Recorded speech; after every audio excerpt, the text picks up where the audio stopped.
Thank you, Mr. Harun. Assalamu alaikum. Good evening, everyone. And let's start the session. Today we will discuss share-based payments. And there are a few things which I would like to repeat. Like, have a notebook and pen ready, but do not try to write everything as I usually said, because these slides will be sent to you by ACCA. The recording of this session will also be made available after maybe today or after a couple of days. Be attentive because so many concepts are tightly linked with each other, so a point may not be understandable if the related earlier concept is not appreciated. Members and other professionals sitting in groups should not start commenting until the session ends. Otherwise, this will impair the hearing of others in the group. You can ask questions. All questions cannot be answered, but we shall try to answer as many questions as possible. We shall be having questions and answer breaks. And since we shall be covering the concept substantially, and but still may not be 100%, so be relevant and short in your questions. So I'll be formally announcing before the break of question answer session.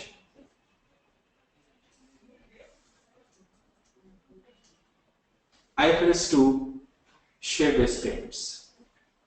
See, entities often grant shares or share options to employees or other entities. Share plans and share options plans are a common feature of employee remuneration for directors, senior executives, and many employees in the organizations.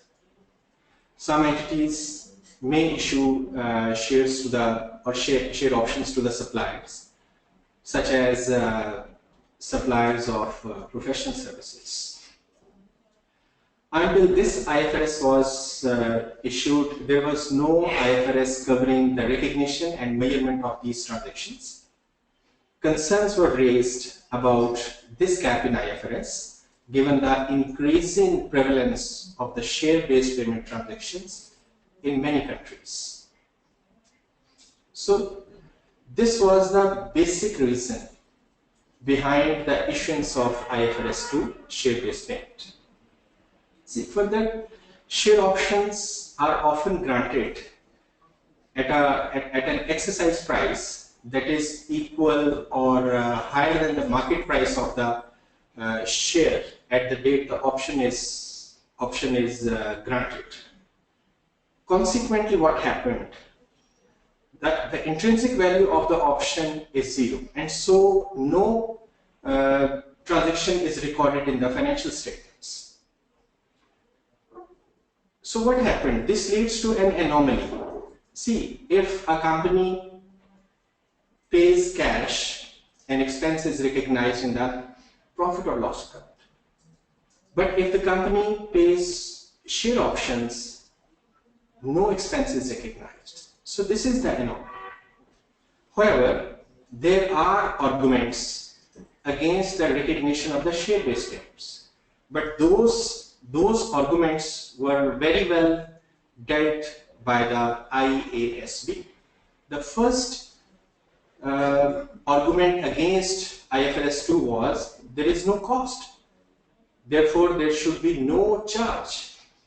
See, however, the effects, see, of course there is no cost, but it must be recognized because this is an economic event, because you are committing something, like you will be issuing shares or you will be issuing share options sometime in the future.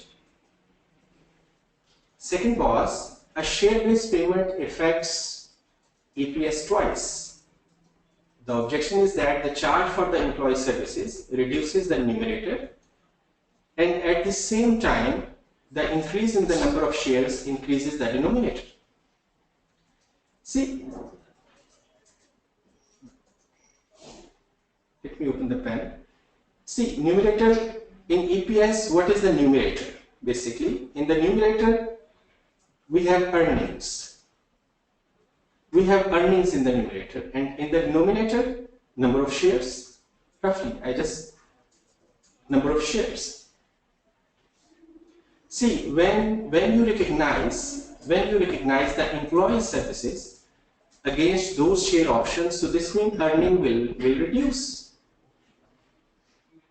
and equity reserve will be created, and this will increase your number of shares.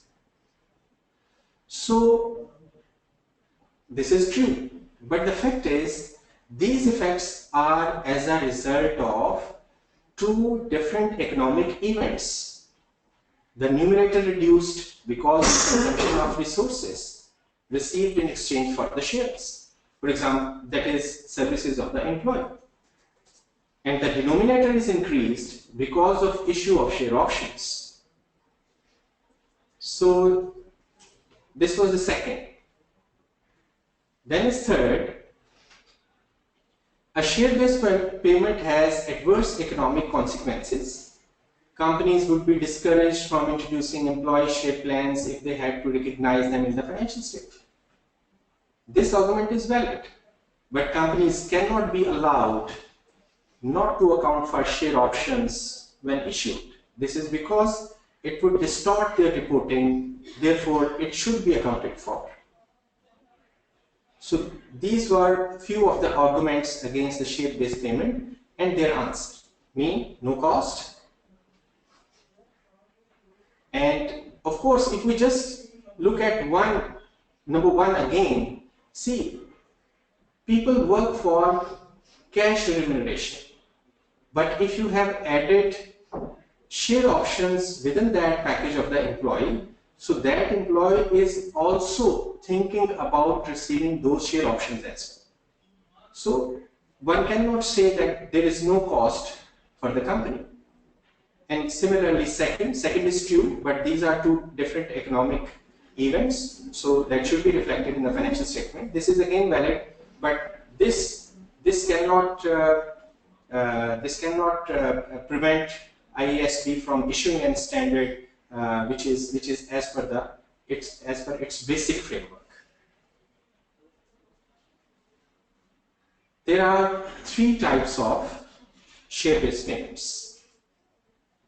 Number one, equity settled share-based payments means the entity received goods or services in exchange for equity instruments of the entity, including shares or share options. Mean at the vesting date, the employee will receive shares or equity instrument or another equity instrument.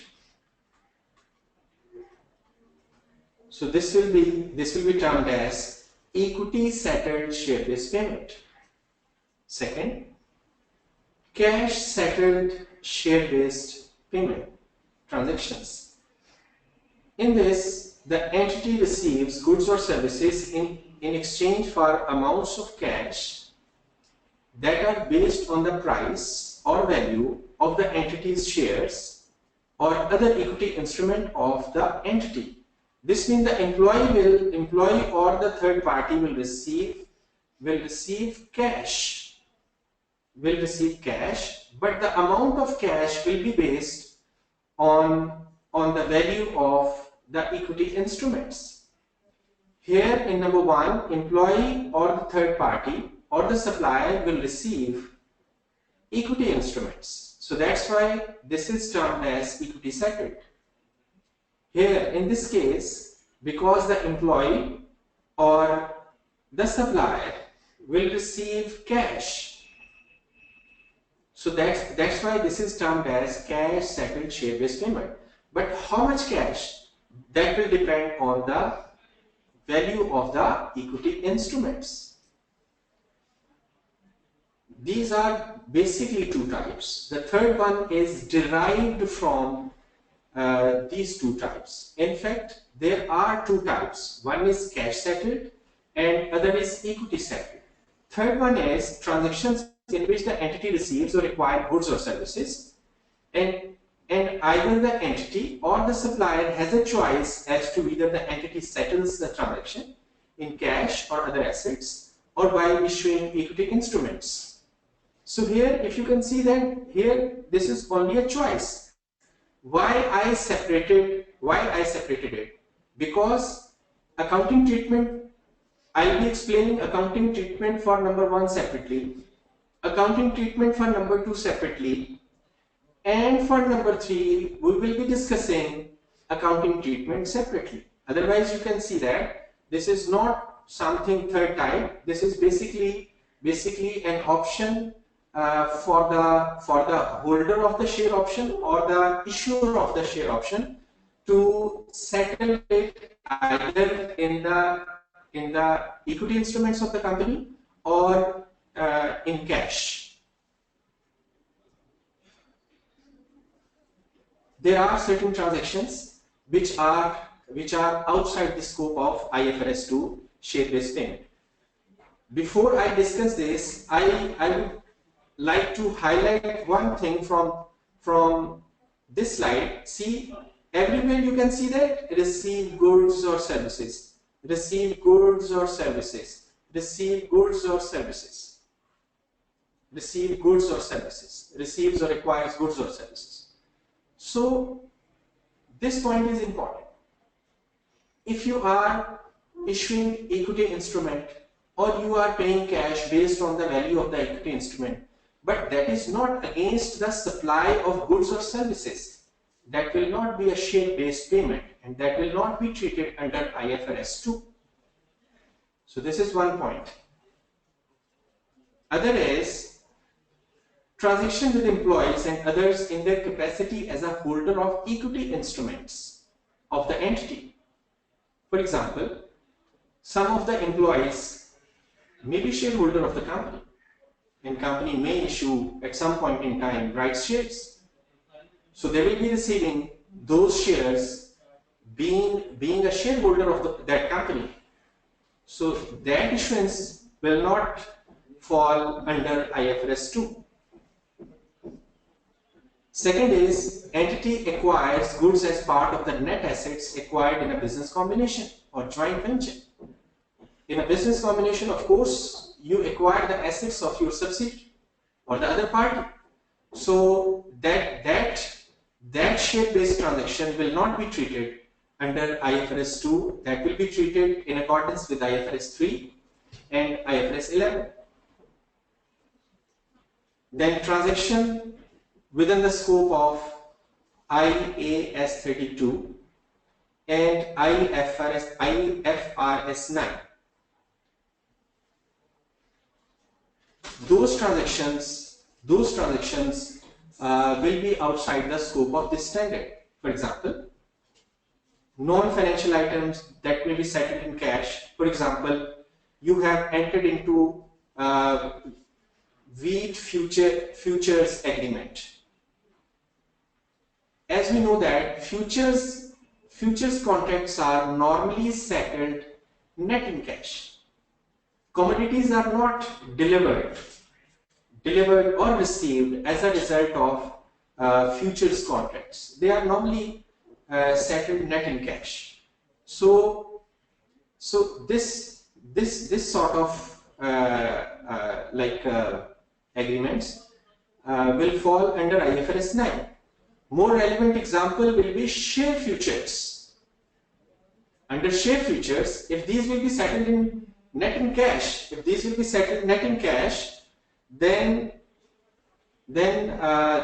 will be treated in accordance with the IFRS 9 or International Accounting Standard 32. So this IFRS 2 will not be applicable to such transaction, other financial instruments, by exchanging financial instruments. And the fourth one I discussed earlier, like transactions clearly for a purpose other than the payment of goods or services. And as we have seen in the definitions of equity settled, cash settled, and this optional type, we can see clearly from here.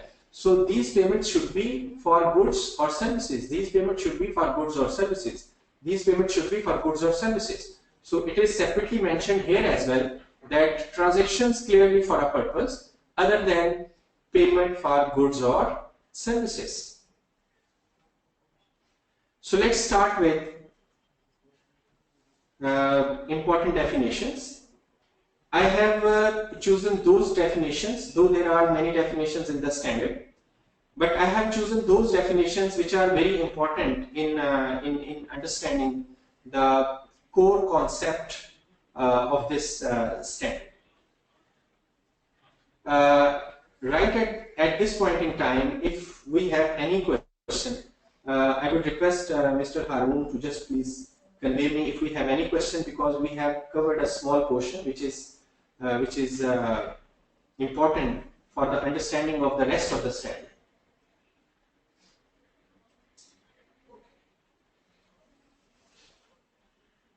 I think we'll make an announcement. You can type in. Yes, please type in your question. Type in your question, and after important definitions, I will be answering your question.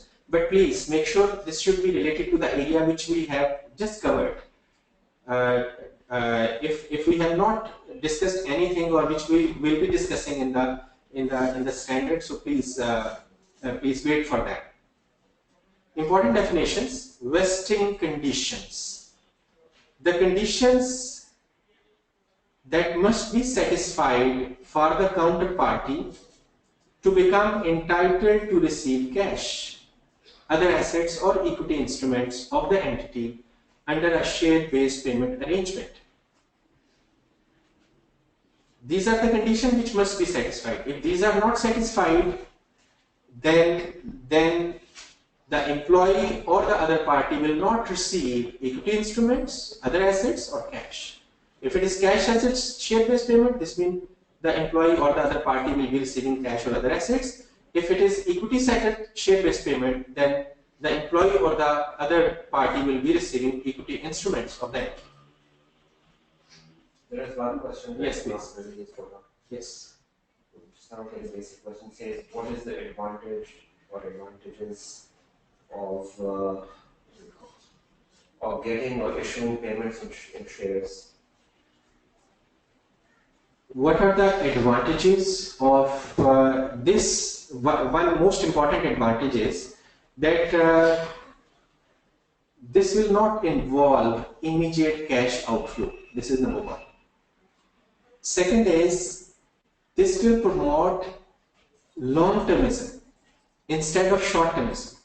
Because if an employee feels that he will be receiving shares maybe after 3 years, so he may be more committed to his work, or he may like to continue his job with his current employer in the hope that he will be getting an additional benefit after some years. There are other advantages as well, but these are the two main advantages. There's another question by Nadia saying, under equity option given to employees, that would make them shareholders automatically, then how would it be out of the IFRS? Yes.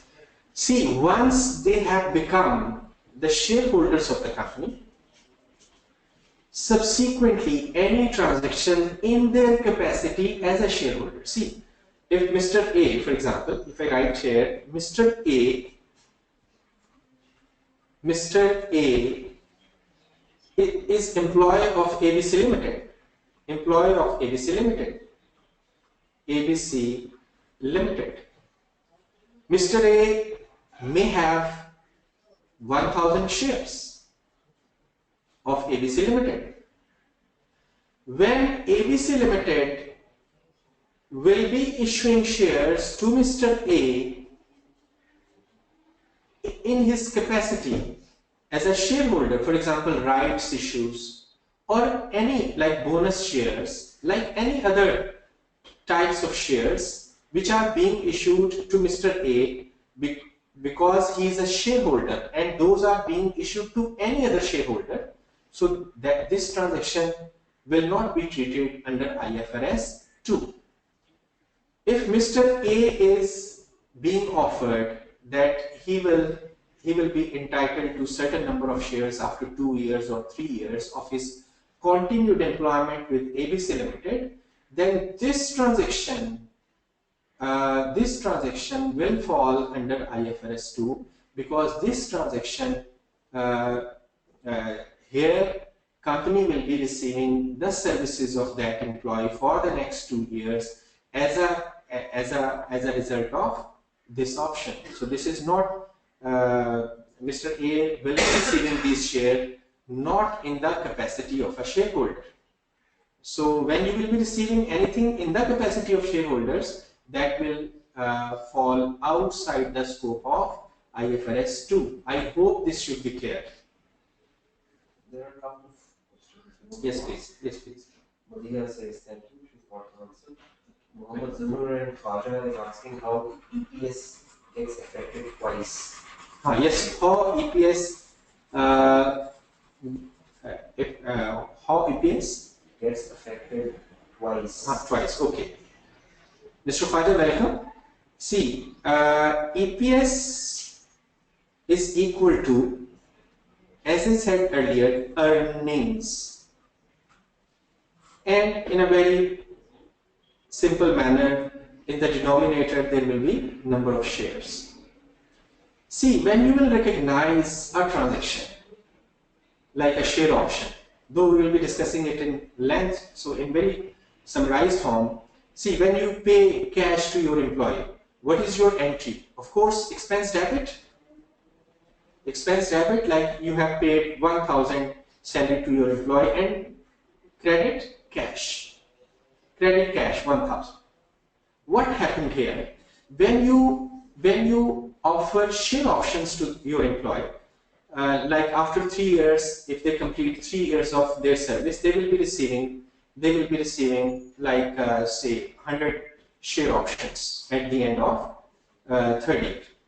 Now what happened at the end of first year, because they have completed 1/3 of their vesting period, so you will be recognizing a part of this, 1/3 of this option as an expense, because you are not paying cash, so you will be crediting to the equity. So what happened, when you record expense as a result of this share option, earning will go down, and because you are crediting equity is increasing, so this will affect your number of shares will increase, so EPS as a whole will go down, because when your numerator is reduced, this affects EPS negatively, and likewise when your number of shares are increased, this will affect your EPS negatively. So as a whole, this will affect twice. I hope, Mr. Khwaja, this should be clear to you.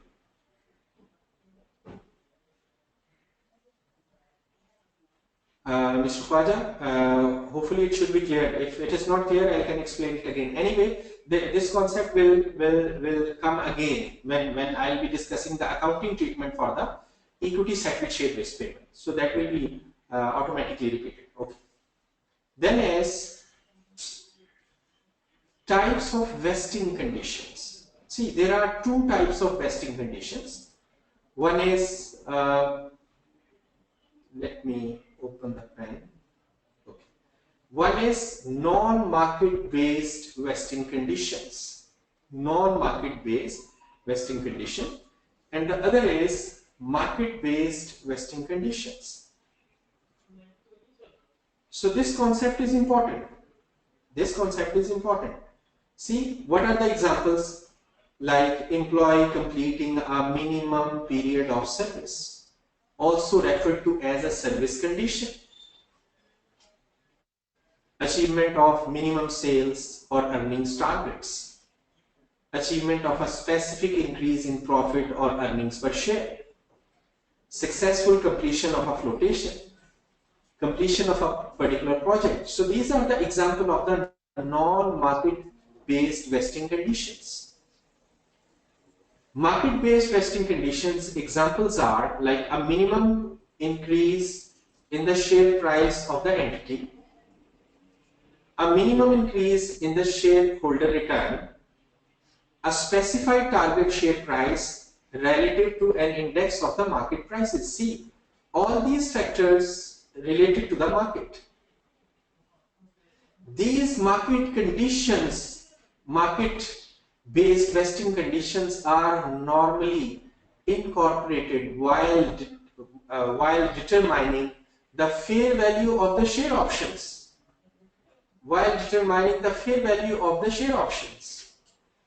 And non-market based vesting conditions are considered when determining whether to recognize the service or goods.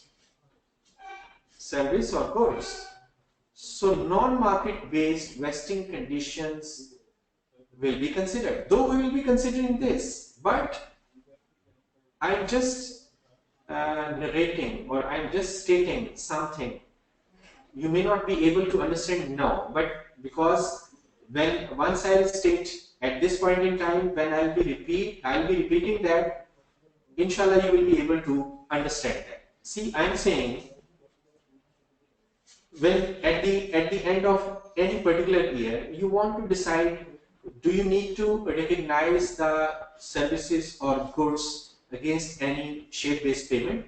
So, of course, you will see the vesting conditions. If non-market based, if only, I'm using the word only, non-market based vesting conditions are being satisfied, but market-based vesting conditions are not being satisfied.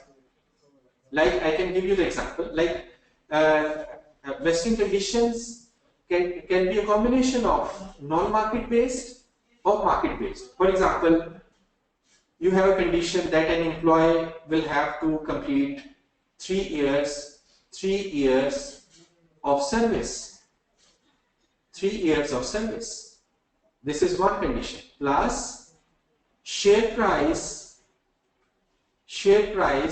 should go up by 15%. 15%. So this is, in total, this is performance condition. And this performance condition is a combination of two things. This is service condition. And this is other performance condition. This is non-market based and this is market based. At the end of any year, please remember, I'll be repeating it with the calculation. If this condition is being satisfied and this condition is not being satisfied, standard says you will have to recognize those services or goods even if only non-market based vesting condition is being satisfied. Why? This will be answered in the next slide, in the coming slides. So these are the definitions. Next is another definition, grant date. The date at which the entity and another party, including an employee, agree to a share-based payment arrangement, being when the entity and the other party have a shared understanding of the terms and conditions of the arrangement. At the grant date, the entity confers on the other party, the counterparty, the right to cash, other assets or equity instruments of the entity, provided the specified vesting conditions, if any, are met. If that agreement is subject to an approval process, for example by shareholders, grant date is the date when the approval is obtained. For example, Jupiter Limited offered a rights issue to its employees in March 2006. The issue was subject to the approval of the shareholders. The issue was approved by the shareholders on 15th April. The grant date was therefore 15th April 2026. I hope this is the last definition. Intrinsic value.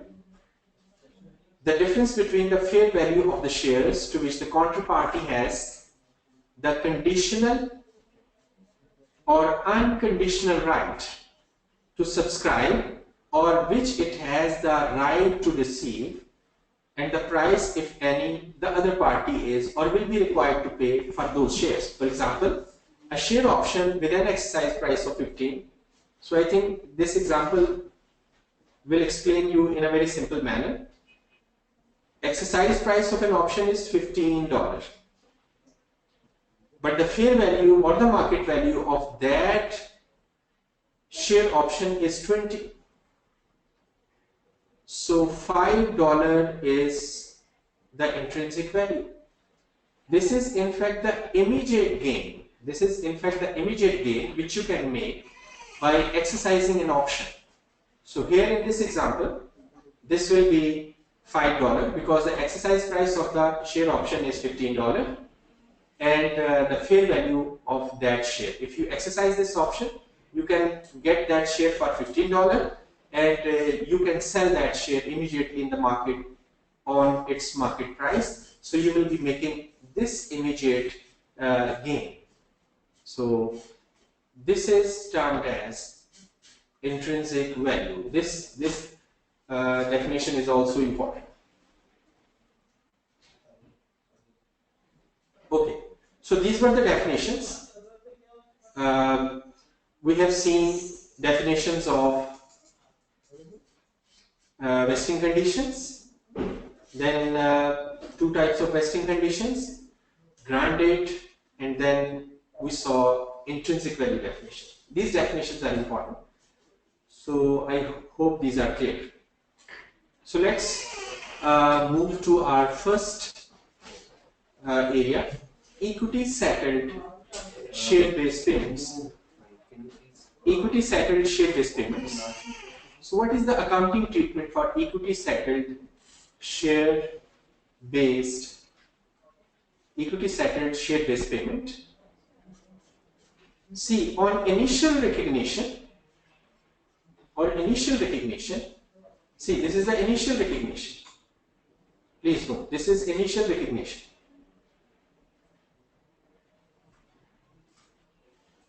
Okay, before I tell the journal entry, as we just discussed, if we pay an employee a salary of 1,000 rupees, so our entry will be salary expense debit 1,000 and cash credit 1,000 because this is our expense. Likewise, if we buy asset for cash, what is our entry? Debit cash, like if we have bought asset worth of $100,000, credit cash 100,000. And similarly, if we buy stock, if we buy stock for $500, so credit will be cash $500. So this is very simple because all of you are qualified and you know that this is very simple. Whether you buy asset, whether you buy stock, whether you buy salary expense, and if you have paid cash, so cash will be credited. If you have not paid cash, of course liability will be credited. But what happened when you buy asset, when you incur salary expense, when you buy stock, but instead of paying cash, you ask them, you settle this transaction by issuing shares. So what will happen? Instead of cash, your credit will become equity. your credit will become equity reserve, your credit will become equity. This is simple, isn't it? So I hope this should be in your mind. So let me show you the journal entry for equity settled share-based payment on initial recognition, and that is debit expense if it is salary expense, debit salary expense and credit equity. Very simple. If you pay cash, so this will become cash. If you receive services expense debit, because you are not paying cash, you are saying to your employee you will be receiving shares or share options as a compensation for the services. Similarly, if you are buying stock, but instead of paying cash, you will be settling that transaction through the issuance of shares. Or if you are buying an asset, fixed asset or any other type of asset, but instead of paying cash, you will be settling that transactions through equity instruments. So the credit will be equity. So this is a quite straightforward logic of the standard, that debit will be your expense or stock or assets, and credit will be the equity. So now, what is the X? How will we determine X? X is for parties other than employees. X is the fair value of the goods or the services received. If the fair value cannot be reliably measured, then fair value of the equity instrument granted can be used. This means this is very important for parties other than employees.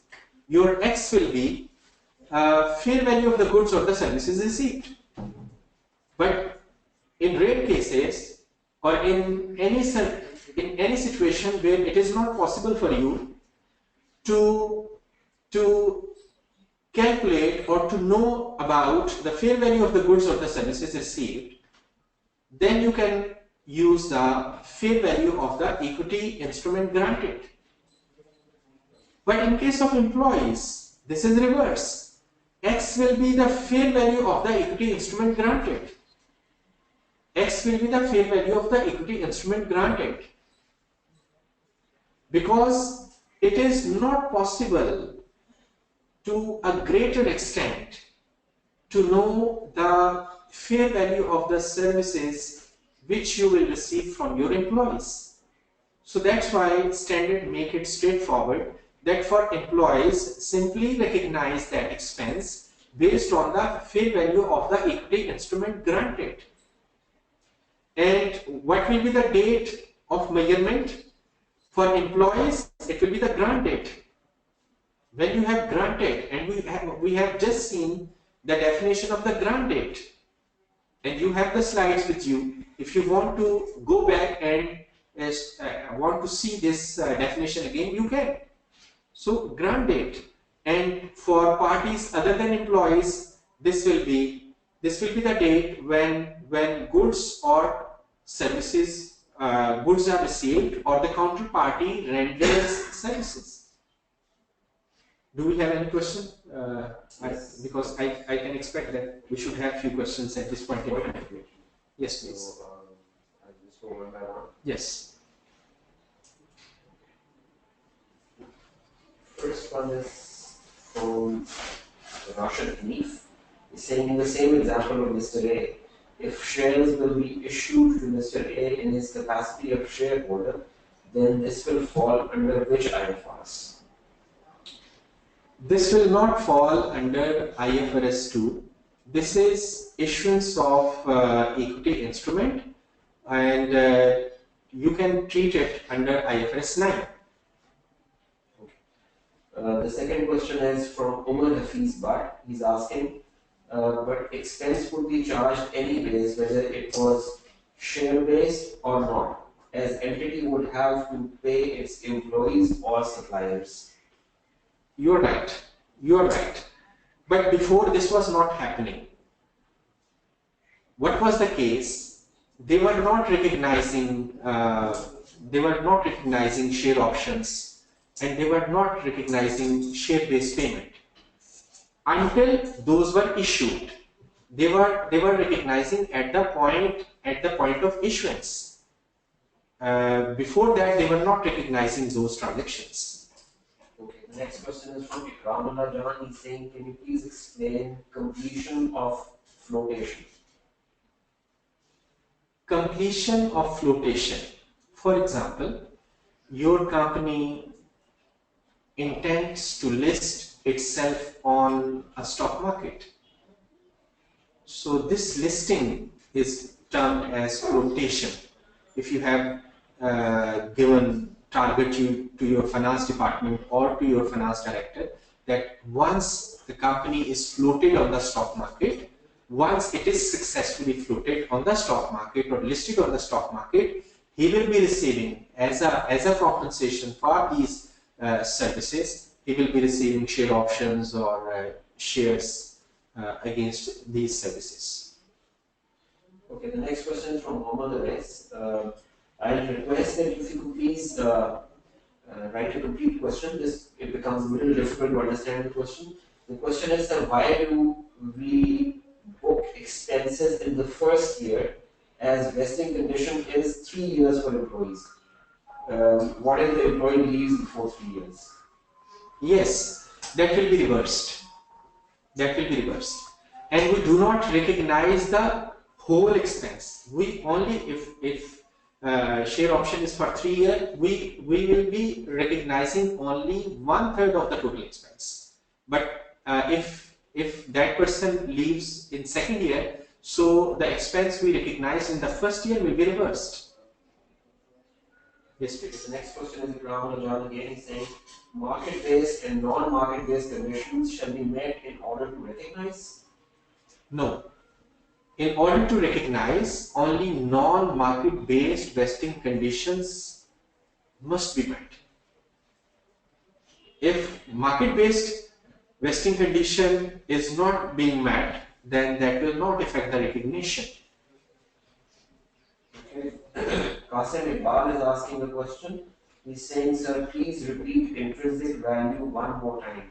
I will make an announcement again that this session is being recorded, and you can always go back and check the recording if you want repeat questions. Okay, next question. Okay. Next one is Zishan Hafiz is suggesting, can you please use some other color of pen on? Okay, fine, no problem. Okay. That's it. Nasir Ali is saying, will there be special reserves for those shares in exchange of which we are getting services? Sorry, please repeat it because I was trying to see which color is available for me so that I could change it, but unfortunately I cannot see any other color because I just clicked on the pen. I do not have any other option like which color. Yes, there is. Yes, okay. I hope it should black or some other color because it is already written with black. So okay, fine. Please, another question. Okay, Nasir Ali's question is, will there be special reserves for those shares in exchange of which we are getting services? Yes, this will be equity reserves. This will be equity reserves. Then there is the market condition and non-market given in IFRS, or judgment needs to be applied? Of course, something is based on market fundamentals, so that is market condition, and something related to the performance of the organization, profitability, or things which are related to the factors which are not market based. So that will be non-market based. Mohammed Muiz is saying, please re-elaborate point 1 of measurement. Thanks. Okay, no problem. See, when you receive goods or services, if you have paid cash, so simply you make an entry, stock, assets, or expense debit, and cash credit. So debit is the same. 50% is the same. What is happening? We are not giving cash to the other party or the employee in case of equity settled share-based payment. So that's why instead of crediting cash, we are crediting equity reserve. Yes, please. Next. The next one is if we have recognized the entry in 2 years, but employee left in 3rd year, what will be the So that will be reversed. First 2 year expense will be reversed. Equity reserve will be reversed. Vikas, after the last year, we have a mass break of 5 minutes. Time we may take a break. So yes, we can take, but if he is in Pakistan, so we can take this break around 4, quarter past 4. But if he is in Dubai or somewhere else, I think a separate time is not has not yet started. But we can take a break quarter past 4. Quarter past 4 would mean in about 25 minutes. Yes, in about 25 minutes. Yes, you are right. So because we have another break at 20 past 5 of Maghrib prayer. Okay. So yeah. So all right. So I'll repeat. First break in about 20 minutes, and the second break in about 1 hour and 25 minutes. Yeah. Yes. Okay. All right.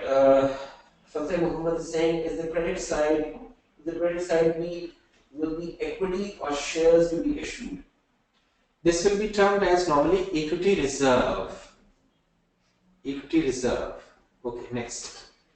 The next is Muhammad Zuluran is the market condition, no market given in IFRS, so judgment needs to be accepted. This is the answer. Answer. This answer. Okay. Judgment. Judgment. Few examples are given in the question, but of course, beyond that, you will, if any new situation arises, you will have to make judgment. Rashid Hanif is asking IFRS 2 is applicable in which industries mostly? Wherever you enter into share-based payment transactions, it is not industry specific. Wherever you pay for goods or services through share-based payment, so this standard will be applicable regardless of your industry. Abdul Mutalif is asking in this scenario, if we buy inventory, how the inventory would be valued. IAS2 says lower of cost or NRV. Sorry? He's asking in of this course, scenario, if you, sorry, I got his question, sorry. See, fair value of the inventory. The amount which you have paid for buying that inventory. So far as the lower of cost and NRV is concerned, so that will be the subsequent treatment. Initially, if you are buying the stock with equity, so you will be debiting with the amount you have paid for that stock. But here you have not paid. You committed that you will be settling this transaction through issuance of shares. So instead of crediting cash, you will be crediting equity reserve. See, stock, fixed asset, expenses, whatever is the transaction. Only the difference is credit will be, instead of cash, if you are going to settle those services or goods through the issuance of shares or share options, credit will be the equity reserve. And here I have made clear, when you buy stock from, of course, from a party other than employees, so this will be of course fair value of the stock. Next. okay, this one neighbor is asking, service condition includes in non-market conditions? There are no service conditions. Services mean when employee provide you the services. It has nothing to do with that. Sorry. Please repeat his question. Service condition includes in non-market conditions? Yes. Father Mohammed is suggesting. Sorry. Service condition. Can you repeat that question? Actually, service condition includes in non-market conditions? No, I would say completion of service period is a non-market based condition. Fasil Mohammed suggesting we take the prayer break in 40 minutes so we can pray together. I think we can. We can take the first break in about 35 minutes now. We can, no problem, because Maghrib time is moving forward. So we can afford to do this if rest of the people agree. Right, so by Pakistan time 4:30 the first prayer break for about 15 minutes. I think we should move further. And 5:30 is the second. I think we should move further. One last question. Mohammed Ashwin is saying, what if we get services within the time period of say 1 year from our supplier? In that scenario, when will we pass journal entries? When you receive the service. When you receive the service. Then you will pass that. Okay. Okay, I'll be explaining it with the help of illustration. So please keep this illustration in front of you. So let me open this in another computer so that it should be in front of me while explaining it to you. People suggesting a motor red pen. Okay. Use red better. Red pen, okay. Red pen and thicker red pen. Okay. Pointer options, ink options, arrow options, ink options. I can use red pen, but I have one solution that I will go to Word. Here I have the option to use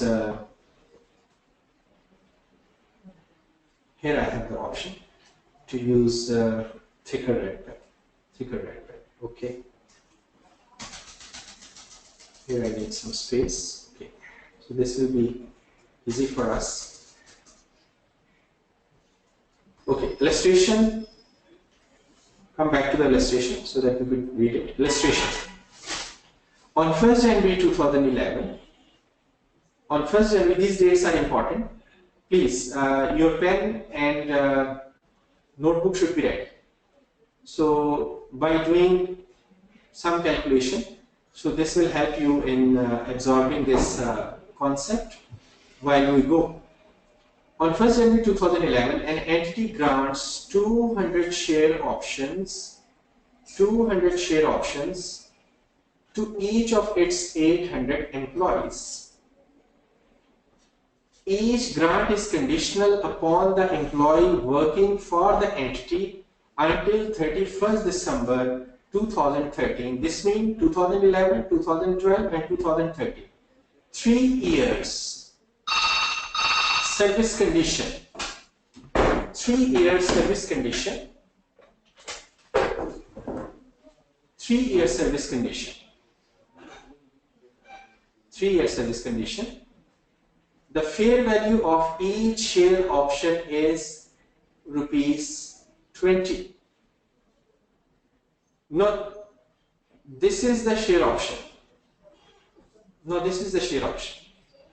What is the requirement? Calculate the remuneration expense that will be recognized in respect of share-based payment transaction for each of the 3 years ended 31st December 2013. We will start from 2011, then we will see 2012, and then we will see 2013. So with the help of this example, the whole accounting concept will be explained. So what is the basic? Basic is 1st January 2011, each employee can exercise 200 share options at the end of 3rd year. The fair value of each share option, it is not mentioned, but this is at the grant date. At the grant date. Okay. Now let's see what is the situation at 31st December 2011. During 2011, 40 employees leave, and the entity estimates that 20% of the employees will leave during the 3-year period. I am not reading the rest of the question. We are restricting ourselves to 2011 first. So I hope all figures are in your mind or at least on your notebook. Like 800 employees, each employee will have 200 share options. This was granted on 1st January 2011. Fair value of the share option was 20. And during 2011, 40 employees leave, and it is expected that in total 20% employees will leave. So let's come here. See, here I have the option to use some other color as well, and I can increase its thickness as well. Okay. For 2011,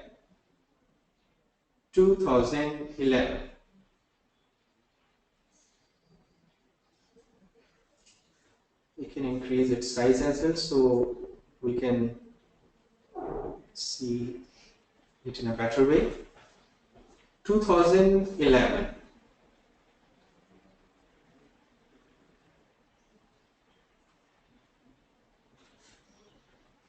So then, okay. 2011. See, what is our total remuneration expense? Total remuneration expense as a result of issuance of this share option. This is total. I'm not saying that this relates to 2011. Total remuneration expense will be, see, fair value of option, into number of employees, into number of options. Here please note that in case of equity settled share based payment,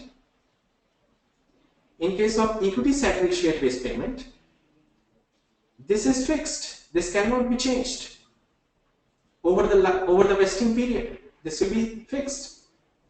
Number of options is fixed as a result of agreement that they have agreed that each employee will receive 200 share options. So this will be revised as the time passes. For example, on 31st December 2011, this is fixed and this will be calculated at grant date. So that will not change. What is the fair value of our option? We have seen it is fair value of option is rupees 20 into number of options 200. So at the end of 2011, what is our estimate that how many employees will be there at the end of the vesting period? Of course, as per the question, we can see from the slide, it is 40 employees leave and the entity estimates that 20% of the employees will leave during the 3-year period. This means, as per the sentence, this 20% includes these 40 employees. So this means, as per this statement, only 80% of the employees will be able to will be entitled to exercise this option. So here 800 into 80%. So this is very important in case of equity settled share based payment, that this will not change. Of course, this will not change even in case of most of the cases of the cash settled share based payment. Any change will happen to the number of employees, because at the end of each year, over vesting period, you estimate that how many employees will be entitled for this option. So if we calculate it, allow me to have a quarter. Okay. If we calculate it, it is 20 into 200 into 0.8. So this will become 25. This is the total remuneration expense, and this will be vested over a period of 3 years. So at this date, only 1/3 of the period is passed. So what we will do, we will multiply this total remuneration expense, which we calculated on the basis of this formula, with 1/3. This will give us 853,333. So we will make an entry: debit remuneration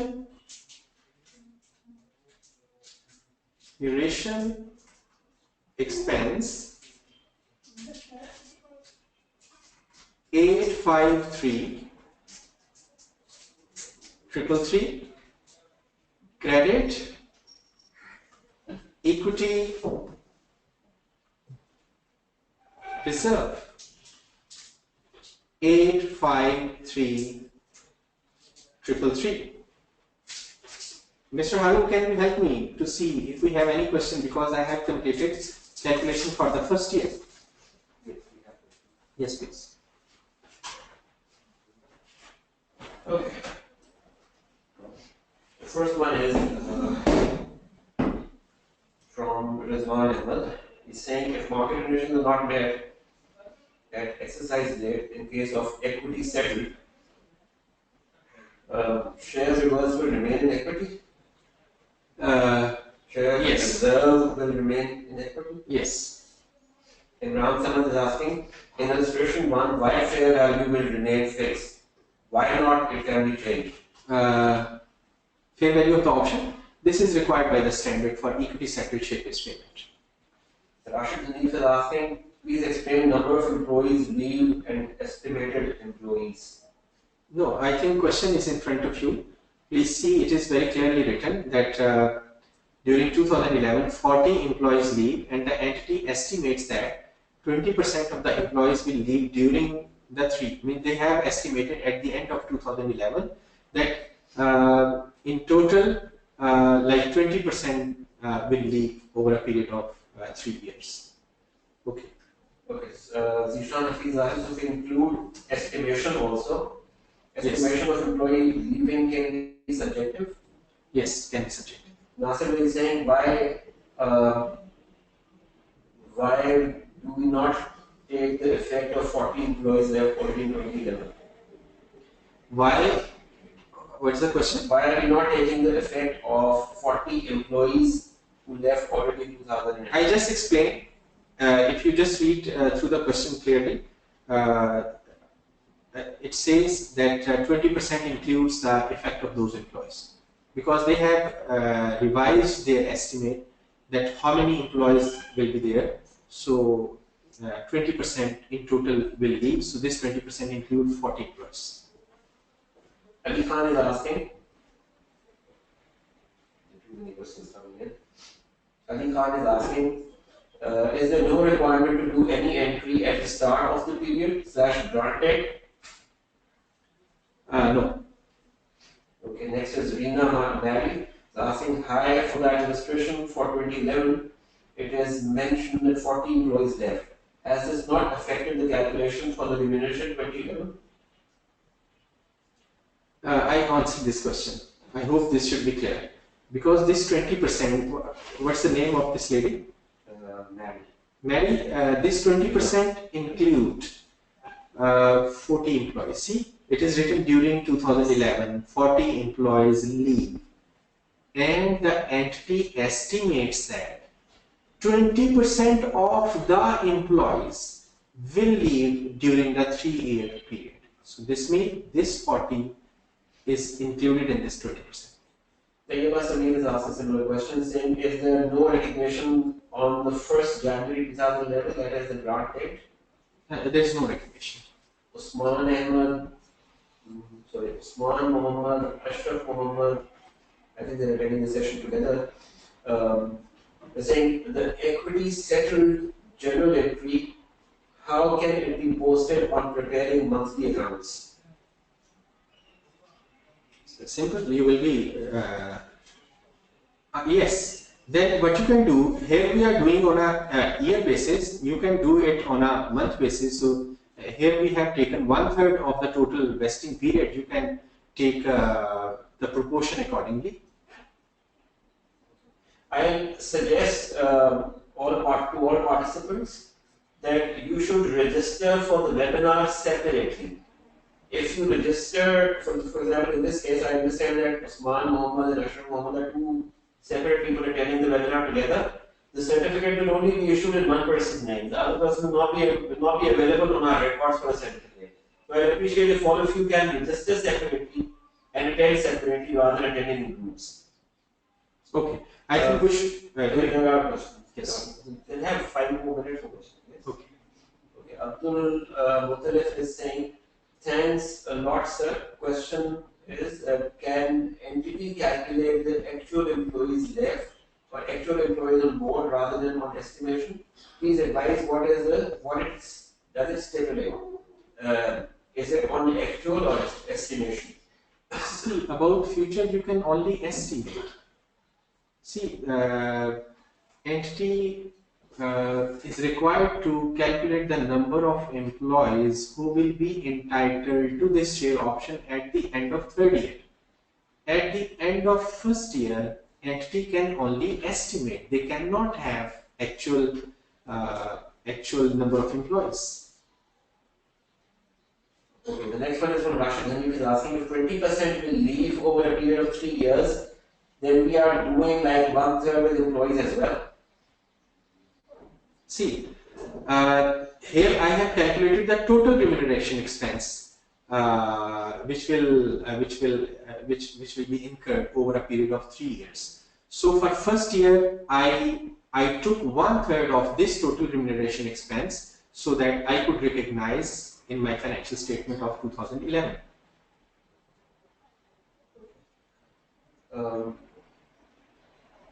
Zishan Fees is saying, so one can manipulate, estimate 90% will leave. Yes. Okay. Maria Iqbal is saying, so we will use the estimate by the entity, not the number. Entity mean? Maria, can you repeat your question? Rizwan Ahmed is asking, in case of unquoted company, IFRS 2 provides various methods to determine share price of the company. Yes. What method is more practically possible to determine share price? It depends on a particular situation. There are many methods. Okay. And available information. Okay. Ahmed Jahangir is saying, can you calculate if 40 employees leave in 2011 and 20% estimated will leave in 3 years? Sorry? Ahmed is asking, can you calculate if 40 employees leave in 2011 and 20% estimate will leave in 3 years? We have calculated here. Najmullah is saying, what should be the effect if less than 40% employees leave at the end of third year? Same effect if whatever is the percentage, whosoever will be entitled, that will be our total expense based on an estimate. Okay. Nasser is saying the FP of the option is rupees 20. Yes. Somehow in future in 2013. Why are we not discounting it at the end of 2011 by charging the remuneration expense? See, the fair value model, which are used for the calculation of the fair value, they take all these factors into account. Because yes, please. The question is asking, will we accrue the remaining expense? Okay, this means we need to move forward because now they have started asking questions related to the Just question. two more Okay. questions. Just two more questions. Okay. It's better we should move further because I started realizing from the question that we need to come to this area. Okay. So this is no 2012. In 2012, fair value of the option, if I want to just calculate total remuneration expense, 20 fair value of the share option at the grant date. Now, if I go back to my question, I can see that during 2012, a further 50 employees leave, and the entity now estimates, that 25% of its employees will leave during the 3-year period. So this means this 50 and this 40 are included in this 25%, because 25% is the total estimate. So this means number of employees will be 800, remaining employees will be 75% into 200 share options. So if we just calculate it, so this will give us 20 into 800 into 0.75 into 200. So this will give us 2.4 million. This will give us 2.4 million. So on 31st December 2012, our entry, yes, okay, 31st December 2012,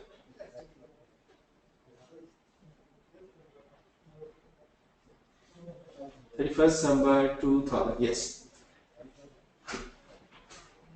Total expense for 2 years is,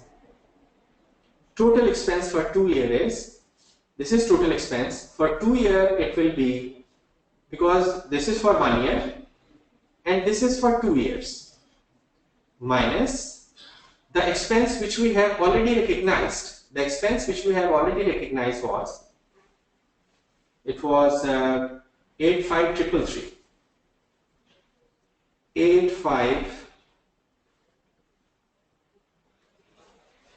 3333, tetra 3. So this will give us the amount of the expense which need to be recognized,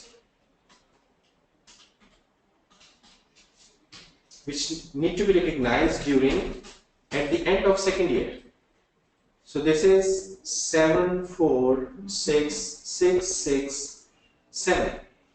So the entry will be debit remuneration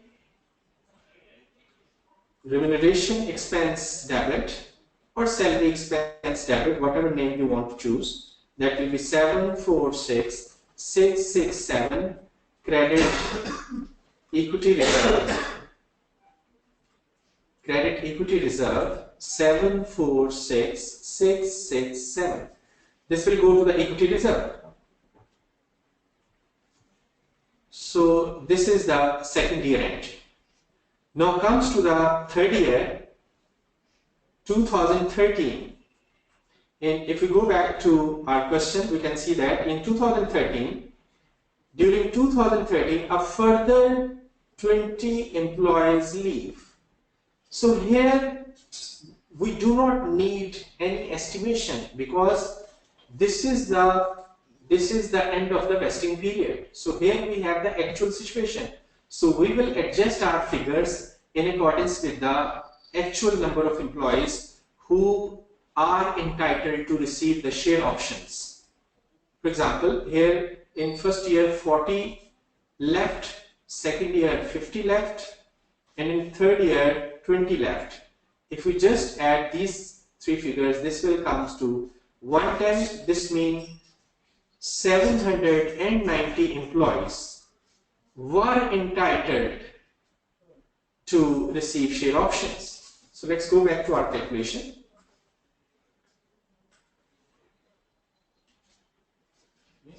So this will give us total remuneration expense will be See, 20 fixed, again 200 share options, number of employees 790. How we calculate it? 800 minus 110 who left during 3-year period. Now at the end of the vesting period, this is the actual situation. Here you can mention the actual number of employees. So this will give us 20 into 790 into 200. So this will give us 3.16 million. So what will be the expense for 2013? So that expense will be equal to this total expense minus the expense which we have recognized during last 2 years, 85,333, 85 tetra 3 minus 746. This will give us 8574. This will give us 1560000. So our entry on 31st December 2013 will be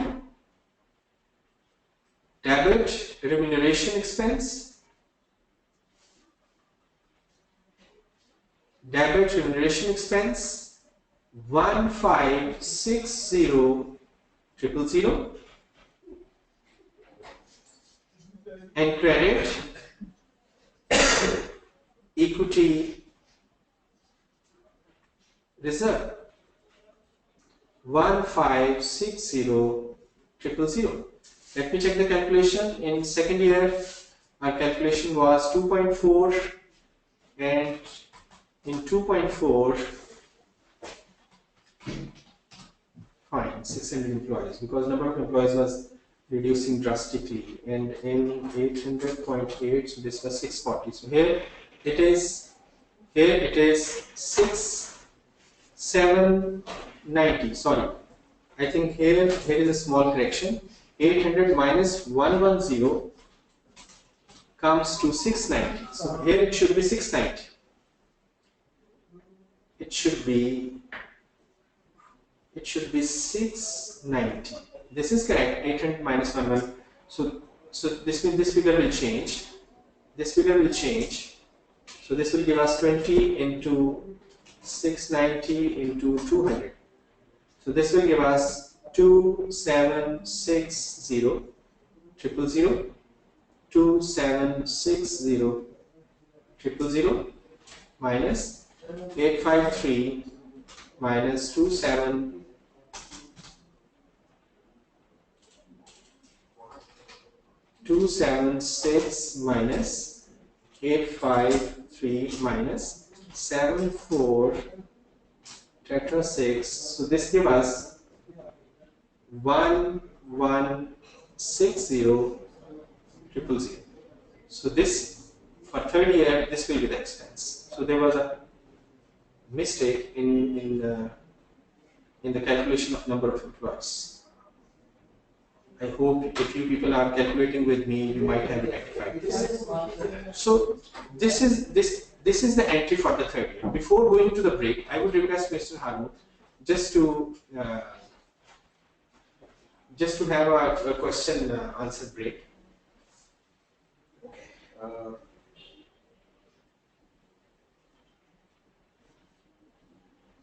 Oops. Any questions? No question. The last question is a long list of questions. What are the same?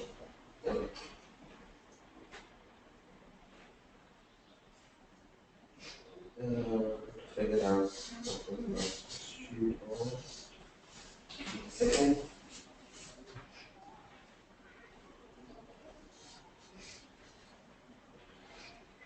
Okay, the first question is going to be that I was saying in case employees leaving in actual are more than estimate, then we will consider actual employees, correct? At the end of third year. Taha Siddiqui is saying when we're going to recognize this yearly expense Will it be in the last month of the year? At the end of the year when preparing financial statements.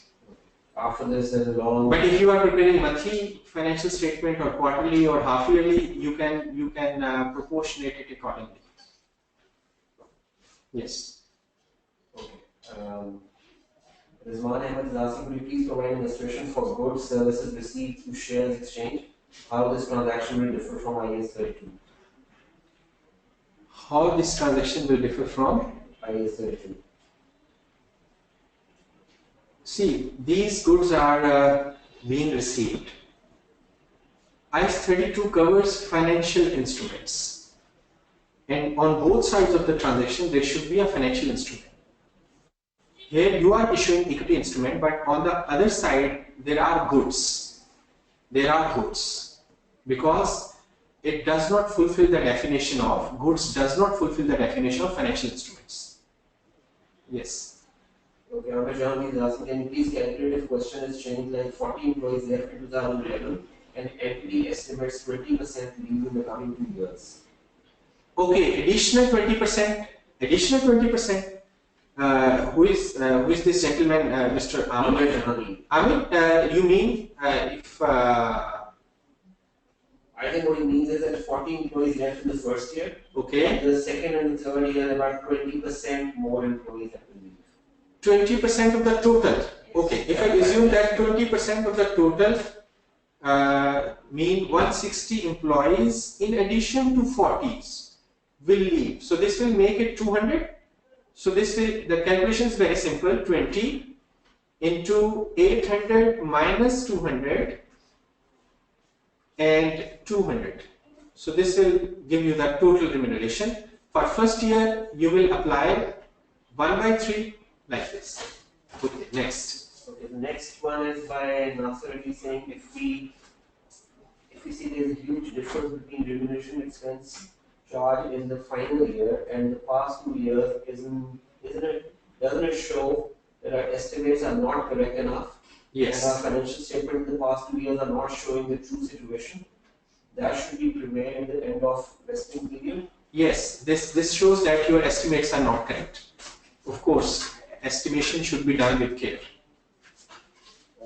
When are we going to recognize the expense, yearly expense? So, we answered this. We answered this. Hassan Shah is saying, are there any disclosure requirements under the standard?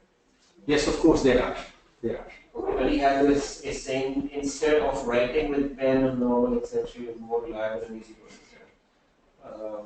Okay. I think most of the people are clear with this. Okay. Exactly. Okay. Before we go to the. Okay. Do we have any? Two more questions. Okay. Fine.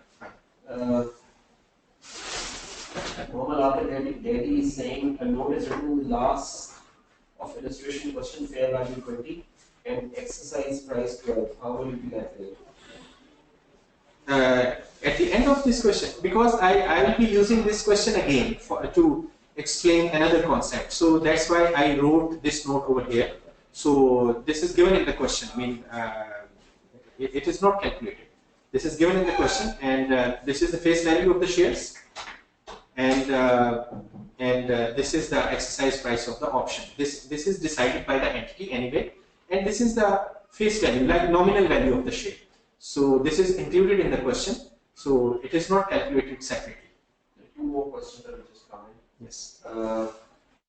Mubashir Kayoum is saying, as we had expensed out the portion which relates to 2011, but still liability should need to be recognized. No, only 1/3 of the total expense need to be recognized. Ali Khan is saying, is there any need to consider face value or intrinsic value at the time of exercise date? Those will be considered, but we will discuss shortly. Okay, Nabil Ahmed is saying, in case of estimate in addition to 40 left, will we not calculate 20% after excluding 40 from 800? See, it depends on the question. If question says like this, like 40 employees leave and additional 20% of the total employee will leave, then you will do that way. this is not related to the accounting treatment of the IFRS 2. This depends on the situation. What is the situation? Does your percentage estimate include that 40 or not? Alright. Ashar Siddiqui is saying, as a person asking the question, come closer to the mic. I'm almost sitting in front, but I have a bad throat, that's why I'm not as loud. I'll try to be louder as much as I can. That's all. I think that's all the questions we had. Okay. We can have a break, short break of prayer, and if you allow, have some quick lunch as well. Thank you very much. So, Quick lunch. quick lunch. Of course. Almost dinner. Alright, I'll just mute you.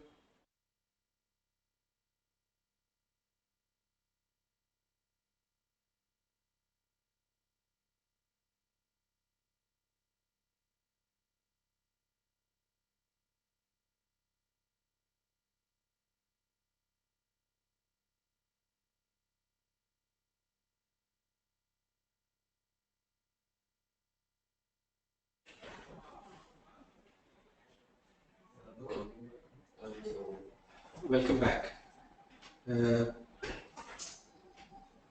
will show you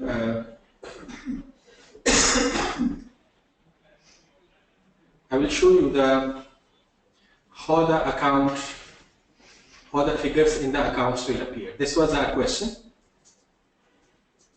1st January 2011, grant date, vesting period, number of employees at grant date 800, and fair value of each share option at grant date. So these were the expenses we just calculated. For first year, 85 tetra 3, and likewise this and this. Equity reserve account will appear like this.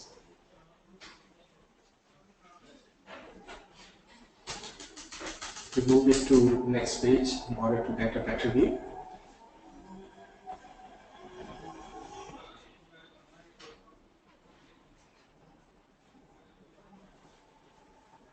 So it will be like this. See, initially 0 opening balance, then on 31st December 2011, 85 tetra 3 was credited to this account. So this was the closing balance, and this is the opening balance on 1st January 2012, and at 31st December 2012, you again pass an entry by crediting equity reserve, and then is 1st January 2013, this was the opening balance, 1.6 million, and then again you pass an entry, and this was your total equity reserve at the end of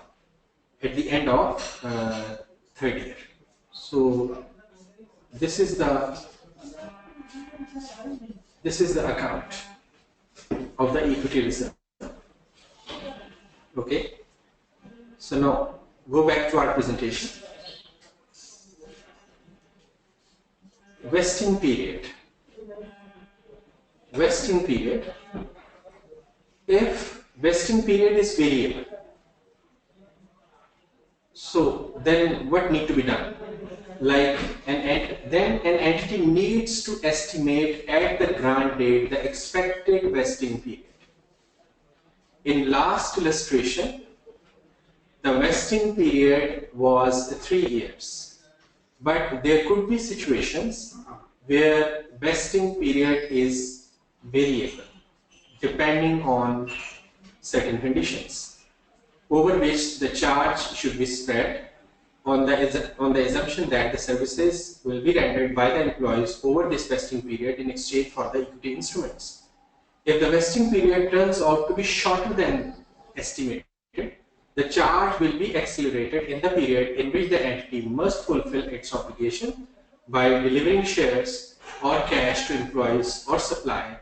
If the actual vesting period is longer than estimated, the expense is recognized. I will be explaining it with the help of an example. For example, Margie granted 100 options to each of its 4,000 employees. Fair value of each option on 1st December 2007 was $10. the options vest upon the company's share price reaching $15, provided the employee has remained in the company's service until that time. The terms and conditions of the options are that the market condition can be met in either year 3, 4 or 5, because the condition is that the share price of the company reaches to $15. So it is estimated that these terms can be met either in year 3 or 4 or 5 of the employee service. So what we learned here, at grant date, calculate or estimate the expected vesting period. At the grant date, the Margie estimated that the expected vesting period would be 4 years, which is consistent with the assumptions used in estimating the fair value of the options granted. The company's share price reached to $15 on 30th November 2010. See, when this option was granted on 1st December 2007. On 1st December 2007, and condition was the market value of the share should reach $15. And it was expected that maybe it takes 3 years or 4 years or 5 years before reaching to this level. But at the grant date, management estimated that expected vesting period would be 4 years. So what the company should do, the company should start recognizing the services of the employees over the period of 4 years, which is the estimated vesting period. Meaning, if there is a variable vesting period, at the grant date, estimate the vesting period and recognize those services from the employees over the estimated vesting period, which is 4 years. So what will be the calculation? See, at the grant date, 1st December 2007, Margie expects the market condition to be met in 2011. Estimated vesting period 4 years. Thus, the charge over the 4 year was calculated as, this is number of employees, this is the fair value, I suppose fair value of the option. So 1 million is the charge per year. Mean you will be making entry as we were doing in the previous illustration, remuneration expense or salary expense debit with 1 million and credit the equity reserve with 1 million. Equity reserve with 1 million. So every year you will do this. The market condition was actually met a year early on 30th November. We estimated that this will be met after 4 years. But in fact, the market price of the share reaches $15 in 3rd year. So what will be the treatment? If you go back to our previous slide, we can see that here the treatment is if the vesting period turns out to be shorter than estimated. We estimated 4 years, but it turns out to be 3 years. So what will be the treatment? The charge will be accelerated. This term will come again and again in certain situations. What does it mean? This means instead of now, once at the end of the 3rd year, because all vesting conditions met, so recognize the rest of the amount. What were you doing? You were every year you were recognizing 1 million, 1 million, and in 3rd year, what you will be doing? You will be recognizing 2 million instead of 1 million because all vesting conditions met. So this is termed as the charge will be accelerated. Normal charge will be 1 million, but because you are recognizing 2 million, mean 1 million related to the 4th year. You are recognizing in 3rd year. So this means you are accelerating the recognition in the period in which the entity fulfill its obligation and delivering shares. So here you can see that this was the total charge. You already charged in 2 years up to 30th November 2009 2 million. So in 2010, instead of charging 1 million, you will be you will be charging the remaining amount. So this is termed as accelerating the charge. I hope this should be clear. Do we have any questions specific to this illustration? I can answer. Okay. So let's move forward. On exercising options at the end of the vesting period. When you exercise your option at the end of the vesting period, your double entry will be, because when option is exercised, you receive cash. Receive cash, which is equal to cash received on exercise of the option, which is number of options into exercise price, and equity reserve will be debited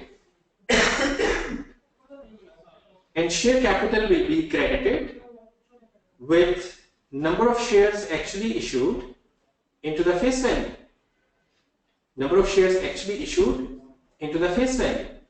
And this share premium is the balancing figure. Let's apply this on our last illustration. Illustration number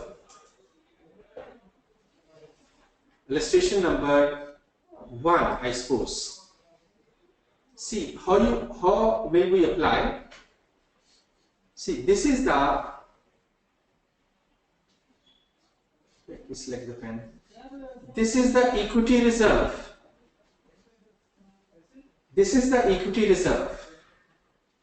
So we just have seen this equation. So this is a credit balance. What we will do, we will debit it with 2760000. So this means this will become 0. Cash is how many number of options? If we just go back to our slides, here you can see that in illustration number 1, 200 share options.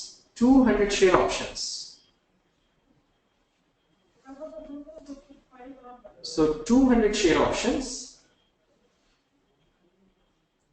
Number of employees, I suppose it was 690. 800 minus 110. This and into exercise price. This is number of options per employee, number of employees, and this is exercise price as we assumed in this illustration 12. This will give us 200 into 690 into 12. 200 into 690 into 12. This will give us 1656000. And the share capital is very simple. Number of shares issued. 200 share options mean 200 number of shares issued. And number of employees into shares face value. This is the face value of the share, nominal value of the share. Number of employees, 690 is the number of employees. 200 is the share options, mean 200 shares were issued to each employee. So into 690 employees into 10 nominal value. So this will give us 200 into 690 into 10. So this will give us 138,000. So this is the balancing figure. Share premium is the balancing figure. So here I have the calculation. I suppose we should have the calculation over here. So these are the calculations. So what will be the balancing figure? The balancing figure will be 1656 plus 27 minus 13. So the balancing figure will be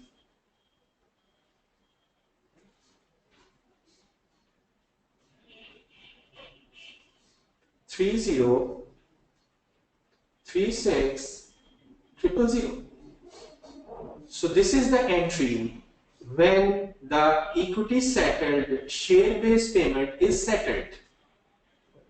You issued shares against cash, exercise price of the option. This is the cash received by the company, number of employees, number of share option per employee, and equity reserve. So this is in fact a transfer from one component of equity to another component. The amount was in equity reserve. Now it has been transferred to share premium and the share capital account. So this is the entry at the end of when you settle the equity settled share-based payment. Do we have any question? Okay. No. Okay. So, no adjustment, another concept.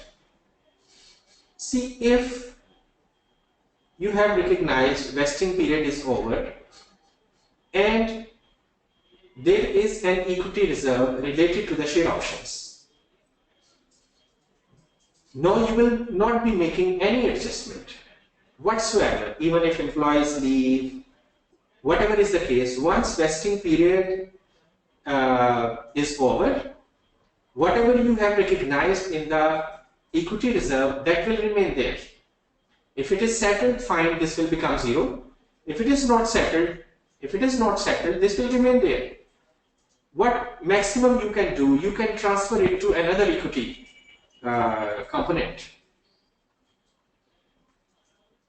Then is option termed as reload option in the equity settled share based payment. What is this reload option? When you exercise your option, what you do? You pay cash. When you exercise your option, you pay cash. Instead of paying cash, you give the company's own shares.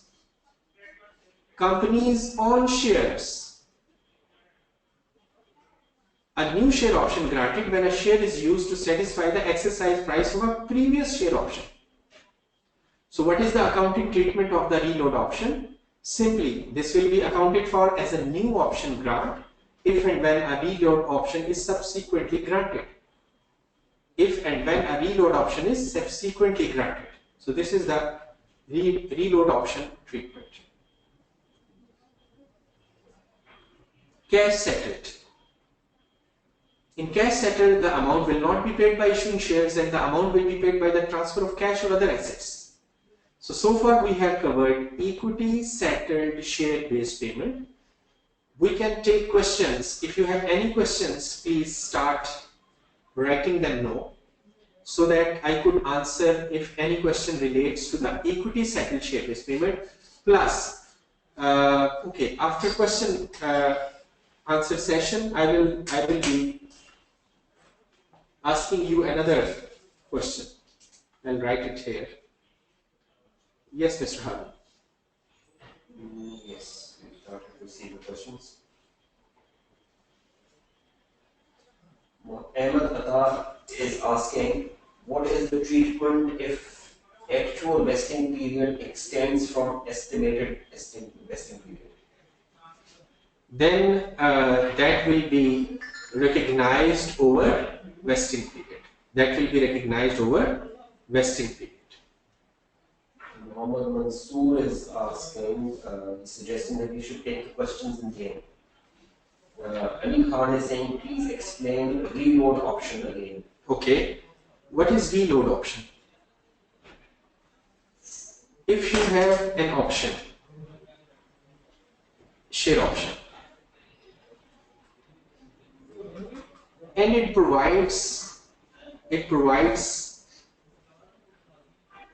it can be settled.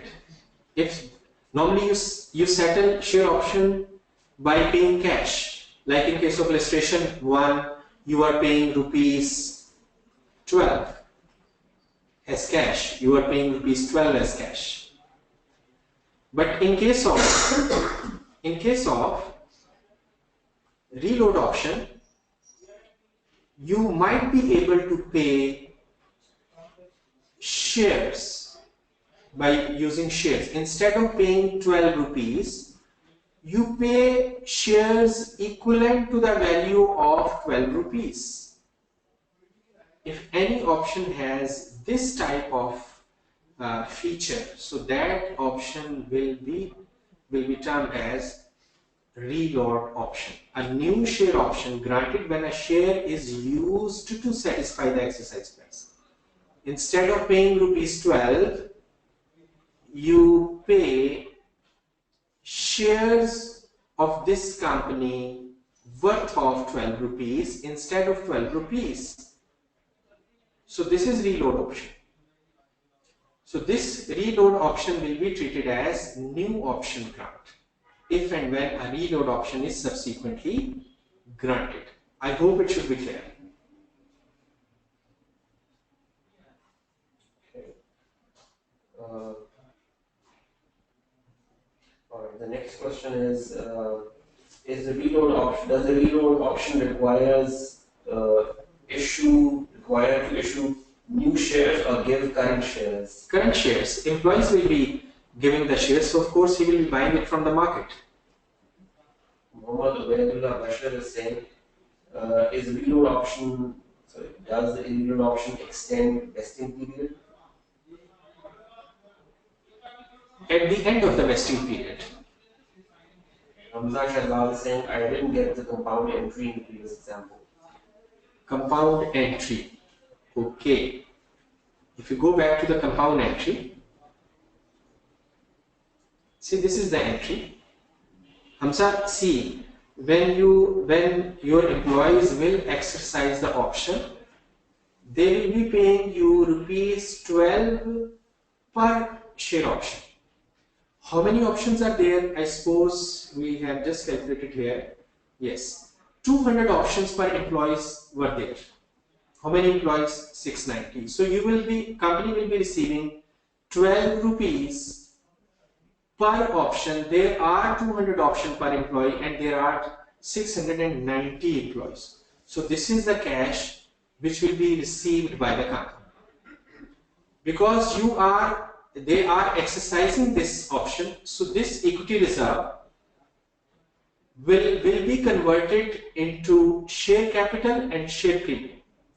So this equity reserve total will be debited and share capital will be credited with number of shares issued per employee. 200 options mean 200 shares will be issued to each employee, 690 employees, and the face value of each share is rupees 10.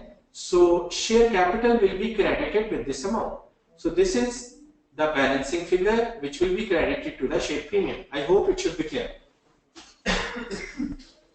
Nishan Hafiz is asking, what do you mean by worth 12 rupees? Is it future value? No, if you go back to the question, we have assumed it in the question that exercise price of this option is 12 rupees. It means if an employee exercises this option, he will have to pay rupees 12 in order to buy one share against that option. Okay, next. Tahir Ahmed is saying, what if in the reload option the issue of new share price exceeds the existing cash option? Sorry, repeat again. What if in the reload option the issue of new share price exceeds the existing cash option? No, reload option means exceed the existing Cash option. Exceed the existing cash option. So this cannot be the case. Why? Because this will always be equal to the cash option. See, you need to give 100,000 to the company in order to exercise your option. Instead of giving cash, you will be giving the shares to the company. Okay, so this will always be equal. Next. Ishan Hafiz is asking a continued question saying it is settled at 0.2. Alright, I think it's good. Ishan, I request to please send the questions in one go. Splitting the question becomes a little difficult for us to trace. Mohammed Mansoor Khan is saying if shares are used at the exercise date, why it raised second option as no vesting constitution attached to the new reload options? It will be treated as simple share. Should I repeat the question? These are basically these will be treated as per ISA 32. Okay. Munir Malik is saying, hi Munir, if price is the condition for the share to be vested and target share price is not achieved, how the expense will be reversed? No. See, here I can make you very clear. See, vesting condition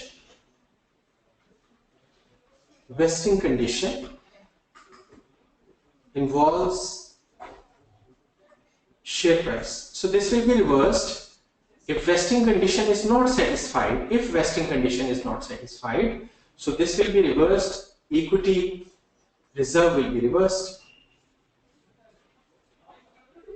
This will affect the retained earning and expense, of course, in the form of other income or adjustment in the retained earning related to the previous year. Okay. The next one is by Munir Malik again. Yes, please. Saying if we have guaranteed payout, but it can be doubled if target share price is achieved. Please share an illustration how we recognize expense in that case. Sorry. If we have guaranteed payout, but it can be doubled if target share price is achieved. Please share an illustration. Please repeat your question because it is not related to this illustration. Maybe you re-narrate your question. Mohammed Zulumar Khan is saying, can we get verifiable units by listening recording if we miss live webinar? Sorry, Zulumar. Only the live participants will get secret certificates for the time they have attended.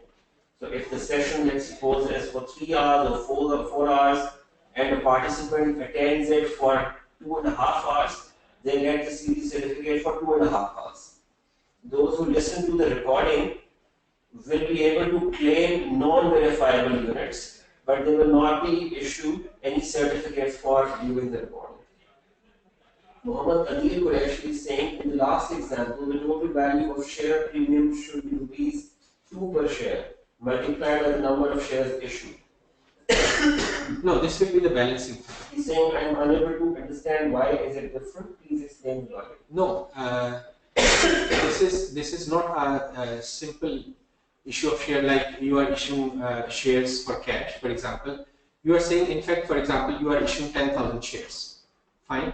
And if you are issuing these shares at 12 rupees, rupees 12, so your entry will be cash debit. How much? 120,000. And credit if the face value of the share is 10, so share capital will be credited with 10 into 10,000, 100,000. What's the name of this gentleman? He is Share. Adil Qureshi. Adil. See, you are talking about this entry. So this is 20,000. So what is the concept behind this? See, this is the consideration which is being received. Share capital will be credited with the face value into number of shares issued, and this will be the balance figure. Adil, agreed? Please mention if you agree. Tell me, agree? Has he mentioned anything? Not yet. Adil, are you with me? Agree. Okay. See, here in this case, what is the consideration? Consideration is not only cash, debit cash, but also the amount which is already recognized in the equity reserve. This is also a consideration from the employees. This is also a consideration from the employees. So this is the total consideration. Likewise, here only cash, but here the consideration is the sum of these two figures. So when you will add these two figures up and credit share capital as per the guideline of the standard, like face value into number of share issues, so this will be the balancing figure. Like this is the balancing figure. If I go back, if I go to our calculation here, see, this is the total consideration. You are talking when only cash is received, but here employees are providing their services and those services are recorded in the form of equity reserve. This is their consideration for these shares. So in addition to these services, they are paying cash as well. So this is the total consideration. Like in case here, when you issue for cash, this is the total consideration, 120,000. So here the total consideration is 1656 0000276. So 4416. This is the total consideration. This is the total consideration. I hope it should be clear. Okay. Yes, the next one is from Naveed Ashraf. Yes, I don't know what this. Kindly explain reload option with an example. Can we ask him to look at the report? Yes, please. Please look at the recording and excuse us. Okay.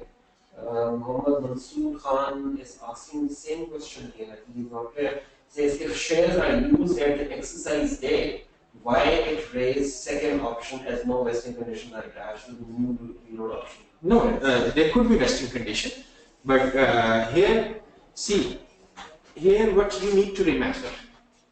If any option contains reload option, so when that will be reloaded, this will be a new option. This will not be a continuity of the old option. The point which I want to clarify is what is the accounting treatment if your share option has a reload option. Once it is reloaded, that reloaded option will have its own terms and conditions, will have its own vesting period. That will not be treated the modification or the changes in the existing share option. That will be a separate new option which has its own vesting period. This is the point which I want to convey. Okay, next. Munir Malik is asking again. He's saying in our company, if target price is not achieved, as per IFRS 2, expense is not reversed and they moved equity reserve to retained earnings. Please share reference of IFRS 2 where expense reversed if the target price is not achieved. See, if reference of the standard, what is the name of this gentleman? Munir Malik. Munir? Munir is the Okay. Mr. Munir, there are two situations basically. See, if vesting period is over and during vesting period is over, if there are amounts with an equity reserve that can only be transferred within the equity components. This is one thing. Second, coming to your question, there are two elements to this. During vesting period, if a condition which is market based that is not being met, but non-market based conditions are being met, then you will continue recognizing services and you will continue crediting the equity reserve. That will not be reversed. If non-market based conditions are not being satisfied, then that will be reversed. For example, if an option has a 3 years vesting period, for example, in year one, non-market based conditions were being met. In year 2, they were not non-market based conditions were not being met. So what you will do, you will reverse year 1 expense, and of course you will not recognize year 2 expense. Likewise, in year 3, let me, I have the standard in front of me. I can give you very quickly the reference if I am able to see By the way, he said it here. thanks, you agree with your answer. Sorry? Munir has said that he agrees. Okay, thank you. Alright, Rina is asking, hi, for the cash settled first line, can this be further discussed? Yes, yes, of course, we are going to discuss, but we were having just a question answer break. Okay. I think last question from Munir Malik saying, please share the accounting treatment of forfeit share options. Forfeit share options. Okay. After vesting period,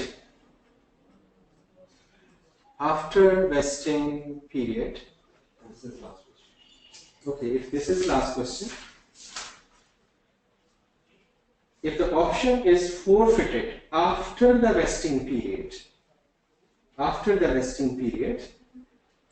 then there will be no adjustment to equity reserve. That will remain there. What maximum you can do, you can transfer this equity reserve from one component to another component.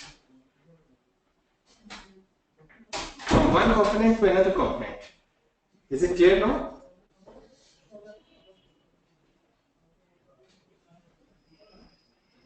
Okay, next. Okay, let's move further. Cash settled share-based payment. Examples are share appreciation rights that you will be paid cash if share prices increases above a certain level. Rights to shares that are redeemable. What will be the accounting treatment? See, please answer one question because I want to complete this standard in this sitting. So, can we extend this session up to 7? Please answer either with yes or no. If you will say no, then that 1 hour will be utilized from tomorrow's session. So please answer yes. Yes means we can extend till 7 so that we could finish it the whole standard. And if most of you answer no, this means we will be finishing this session at 6 o'clock and we will be resuming if anything remains in this standard tomorrow morning at 1 o'clock. I don't think we found a solution. Someone saying I have to leave at 6, I have to office, then female saying I can't stay in the office at 7. Can you pop up a question? By the time I can see this. Can you pop up the question that do they want to extend this session up to 7 so that we could finish with our discussion? I put a poll question. Okay. Please ask them to stop sending messages. We just put out the question. Please stop sending messages. We are popping up a question. Please answer that so that we could plan ourselves accordingly.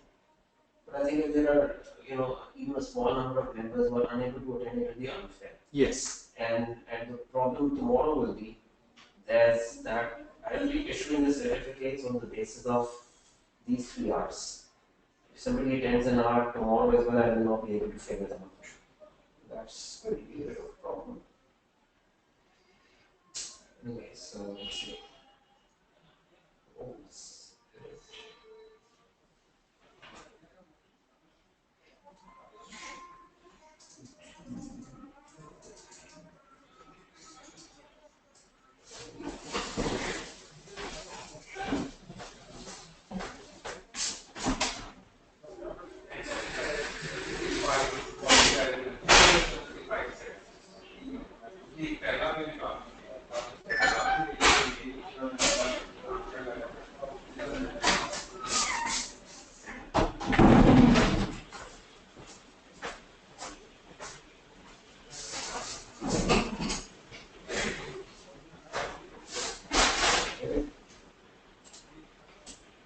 The poll question appears on the screen now.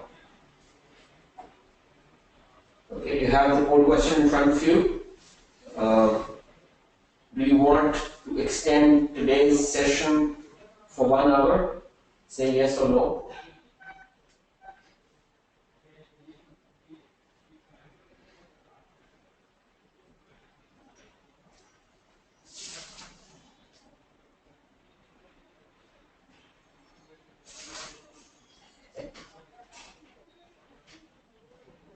Alright, got 30 more seconds.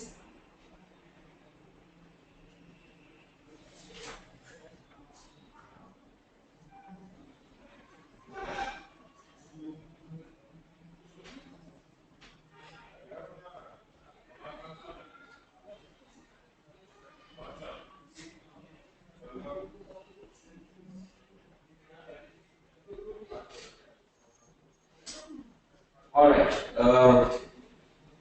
closing this.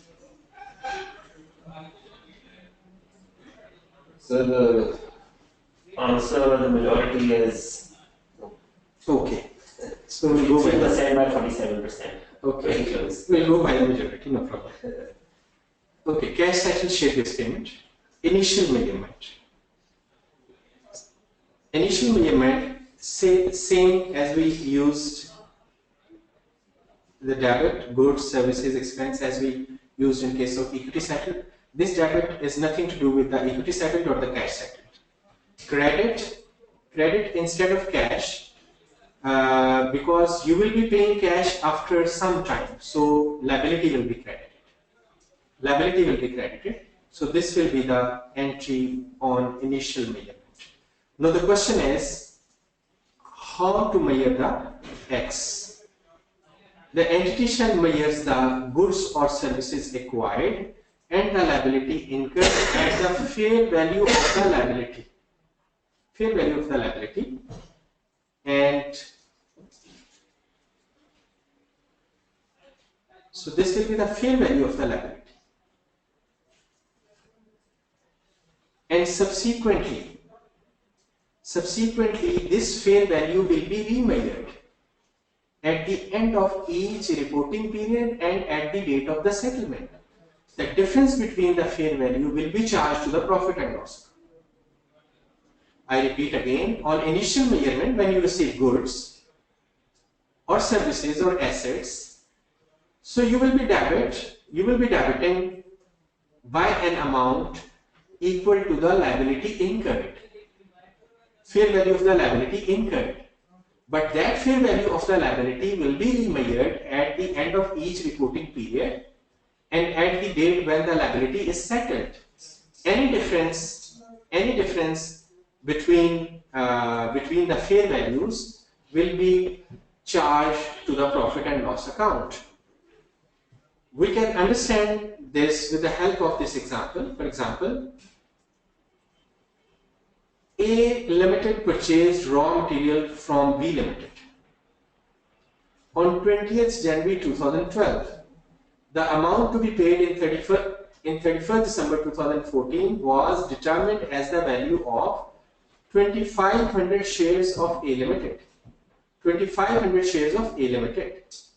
So your initial entry will be, so this is the share price on the date of the transaction. So debit will be the stock. Debit will be the stock. Liability incurred is 400 is the share price and 2500 shares. So liability incurred is 100,000. Liability incurred is 1 million. When you multiply 2500 with 400, so this is the liability incurred. Credit, liability, 1 million. And these are different reporting periods. And on each reporting period, see, share price is changing. Our liability is changing. The difference between these two prices will be charged to the profit and loss account. Here, share price is reducing to 380. This means our liability will become 950,000. Initially we recognized 1 million. Now it has become 950,000. So there is a reduction in the liability. So this 50,000 will reduce our liability. This means the entry will be debit liability. When this entry will be passed on 31st December 2012, debit liability 50,000 and credit profit and loss account 50,000. Likewise, here share price is increasing, so you will be again crediting the liability and debiting the profit and loss account. The point is, over the life of this liability, you will be remeasuring it at the end of each reporting period, and if there is any change between the fair value recognized fair value at the end of the last reporting period and the end of the current reporting period, that difference will be recognized in the profit and loss account. That difference could be positive, that difference could be negative. But in both cases, you will be recognizing those differences in the profit and loss account, and even at the date of settlement, if the actual liability is different from the already recognized liability, the difference will go to the profit and loss account. This is cash settled share-based payment. Do we have any question before we go for a quick break for Maghrib prayer? Do we have any question?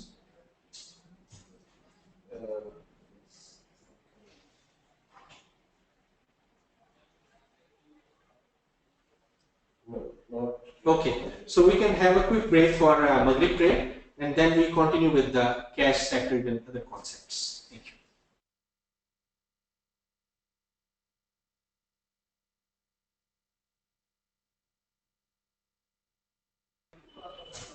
So next is subsequent measurement. We discussed it. Remeasure the fair value of the liability at each reporting date until the liability is settled, and at the date of the settlement, with any change in fair value are recognized in profit and loss account for the period.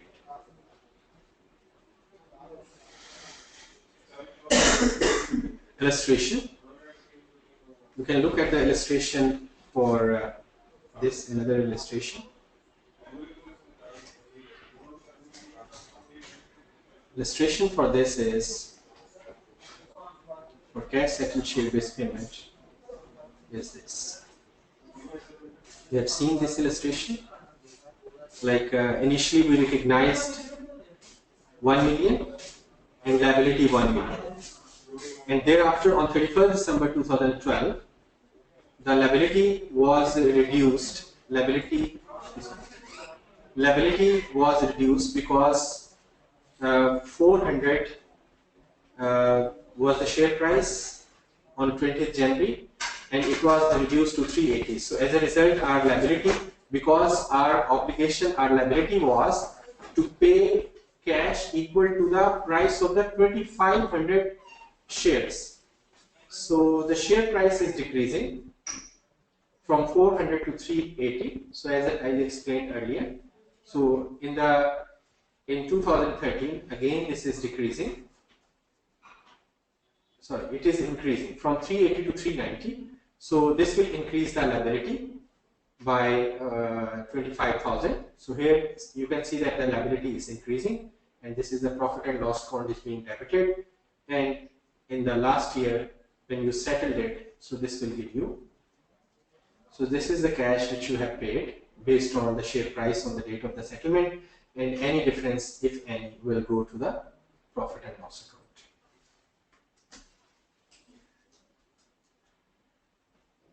With choice. If the holder of the option or the entity has a choice to select either cash option or equity option for settlement, then what will be the accounting treatment? When the counterparty has a choice of option, we have divided this discussion into two parts. One is when the counterparty has a choice of settlement. If the counterparty is an employee, this means employee has the option either to settle in cash or in shares. So what will be the accounting treatment? Initial measurement. This will be the entry. Debit expense like remuneration expense, because X plus Y. What is X?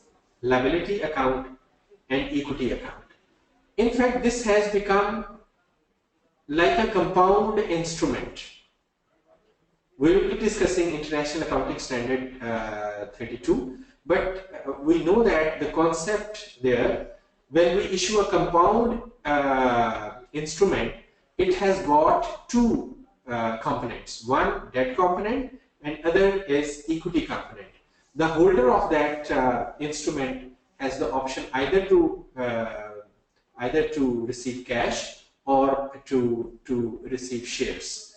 So that is the compound instrument. Similarly, here you have issued a share option to the employees, and you have given them the option either to settle that option in cash or in shares. Measurement. First, measure X. What is the X? This is the fair value of the debt instrument at the grant date. Remember, this is the important. First of all, we are discussing employees. And when the employee has a choice of settlement, then for the same scenario, we will be discussing parties other than employees. So X is the fair value of the debt instrument at the grant date, and Y is equal to the fair value of the equity alternative minus X. So this will give us Y.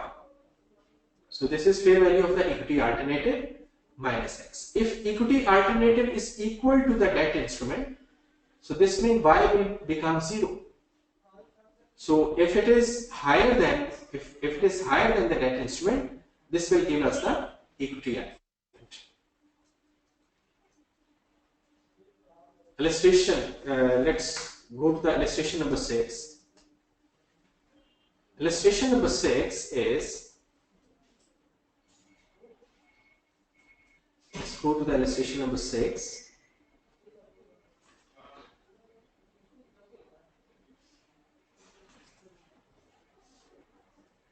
Illustration number 6.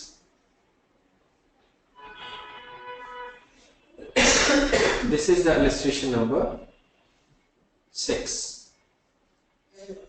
ABC company grants an employee the right to choose either the right to a cash payment equal to the value of 1,000 shares of ABC Limited after 3 months, or 14,000 shares of ABC company after 6 months. The grant is conditional upon the completion of 3 years service. If the employee chooses the share alternative, the shares must be held for 3 years after the vesting date. The face value of one share is rupees 10. At grant date, the entity's share price is rupees 104 per share. At the end of years 1, 2 and 3, the share price is 104, 112, 124 respectively. The entity does not expect to pay the dividends in the next 3 years. After taking into account the effects of the post-vesting transfer restrictions, the entity estimates that the grant date fair value of the share alternative is $100. So what will be the first entry? See, share alternative, fair value of share alternative is how much? Rupees 100 per share. And how many shares will be issued? 1,000 shares. Payment equal to the 14,000 shares will be issued. So this will give us 1,400. This will give us 100 into 1,400 shares. 140,000 is the fair value of equity alternative or share alternative. This is the fair value. And debt instrument is equal to, debt element is equal to Debt element is equal to 104 multiplied by 1000. So this will give us 104 into this. So this is debt element and this is equity element. The difference between these two will become the equity element. Debt element will be credited with 104. Like here we can see the solution here. See, 140 is the equity alternative, fair value of the equity alternative, and 104 is the fair value of the cash alternative. So this 36,000 difference between 140,000 minus 104,000 is the equity component. So this is the measurement on the initial recognition. At the end of year 1, what will be the entry? Because only at the end of year 1, employees rendered their services for the first year. Now we can make entry.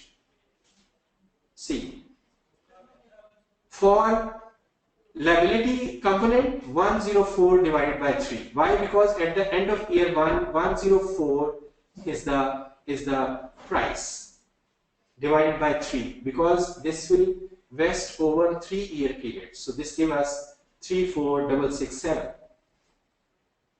Equity reserve, this is the total amount. We will divide it by 3. So this gives us 12,000. So when we add these two figures, this will become 46,667.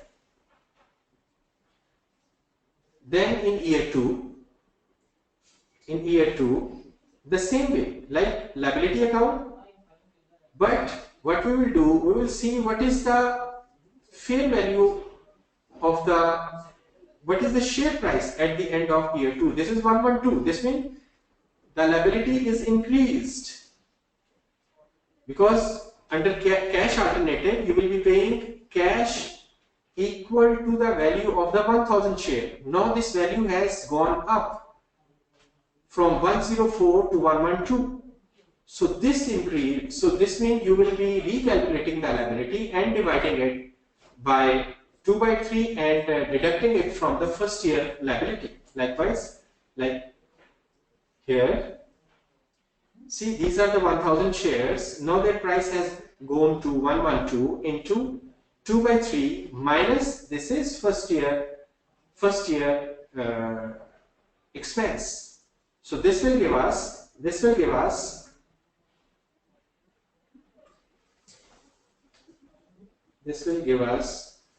40,000. You can note that we remeasured the liability portion as we learned in case of cash settled share-based payment. What we learned in cash settled share-based payment, like you will remeasure your liability. When we remeasured our liability, mean we were required to pay cash equal to 1,000 share value of 1,000 shares. So that will make it 1,000 into 112. That will make it 1,112. This will 112,000. So when we divide it by 3 multiplied by 2, this will give us 74,667. This is the total expense for first 2 years. But we have already recognized 34,667. This amount we have already recognized. So this will give us 40,000. So this will become our liability.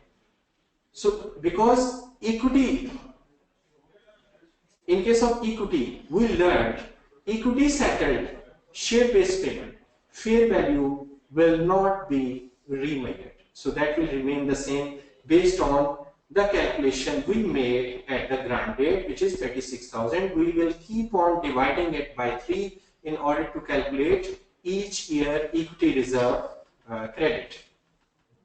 And in year 3, see, the share has gone up to 124. So our liability is further increased. Again, we will be multiplying 124 into 1,000. This will make it 124,000. And this is the total remuneration. This is the total liability at the end of the third year. We will deduct from this amount the first 2 years charge. In first year this was 34667. In second year this was 40,000. So this will give us 49,333. So this is the charge to the liability, and again equity reserve is the same. If you just look at it first, if it is settled in cash, what will happen? You will be paying this amount, cash credit, liability debit. Your liability will be extinguished, your liability will be settled. But what happens to the amount which is credited to the equity reserve? That will remain there. For example, this was the liability account. You can see that first year, second year, and in third year, this is the liability account. And when we debited the cash, so this becomes 0. And likewise, equity reserve account, this has become 36,000. This 36,000 will remain with an equity reserve or a transfer with an equity, that is from one component equity to another is possible. But when it is settled in shares, first you will make this entry, transfer the total amount which is lying in the liability account to the equity reserve. Then you will be passing this entry, equity reserve debit. How we have calculated? 160,000. So we have calculated it. This is basically 124,000 transferred from liability and 36,000 already credited to the equity. So we debited equity reserve with the sum of these two figures. So this made this equity reserve 0. But in case when this will be settled in cash, equity reserve will remain the same, 36,000. Nothing will happen to that, except if you want to transfer this reserve to another component of the equity. But when this will be settled in shares, so first you will be passing this entry, liability debit and equity reserve credit, with the total amount lying in the liability account, and thereafter you will be adding, you will be making this equity reserve 0 and crediting the share capital account, and the balancing figure will go to the share premium account. Okay, this was the cash settled share based payment treatment.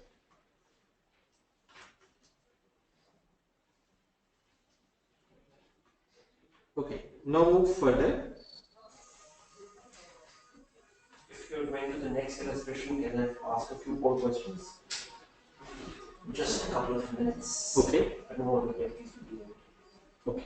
Yeah. So, ladies and gentlemen, just a couple of more questions. This will not take more than a couple of minutes only. I need to know where you're taking this webinar from, what is the feedback about it. So, here goes your first question. Please only take 1 minute or more to answer this. Where are you from? Are you from Pakistan, or Middle East, or Sri Lanka, from Bangladesh, or from any other country?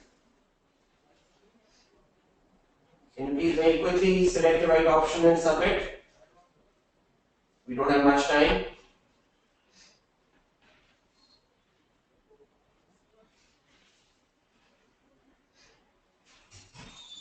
I'll give you 30 seconds more.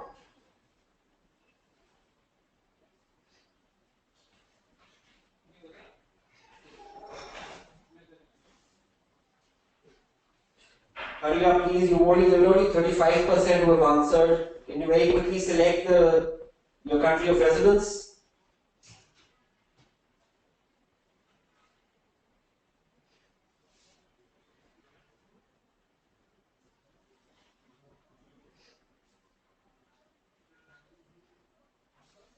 Okay.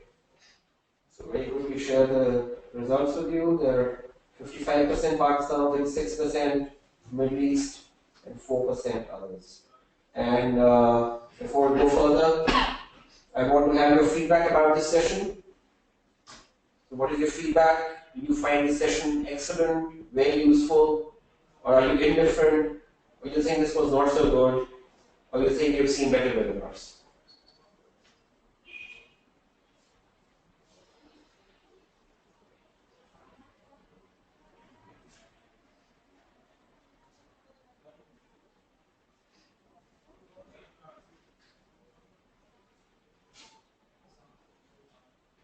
Thirty more seconds.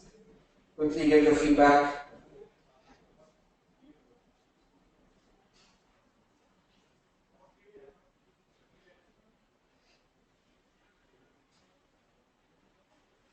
I think only about 45% members are actively listening.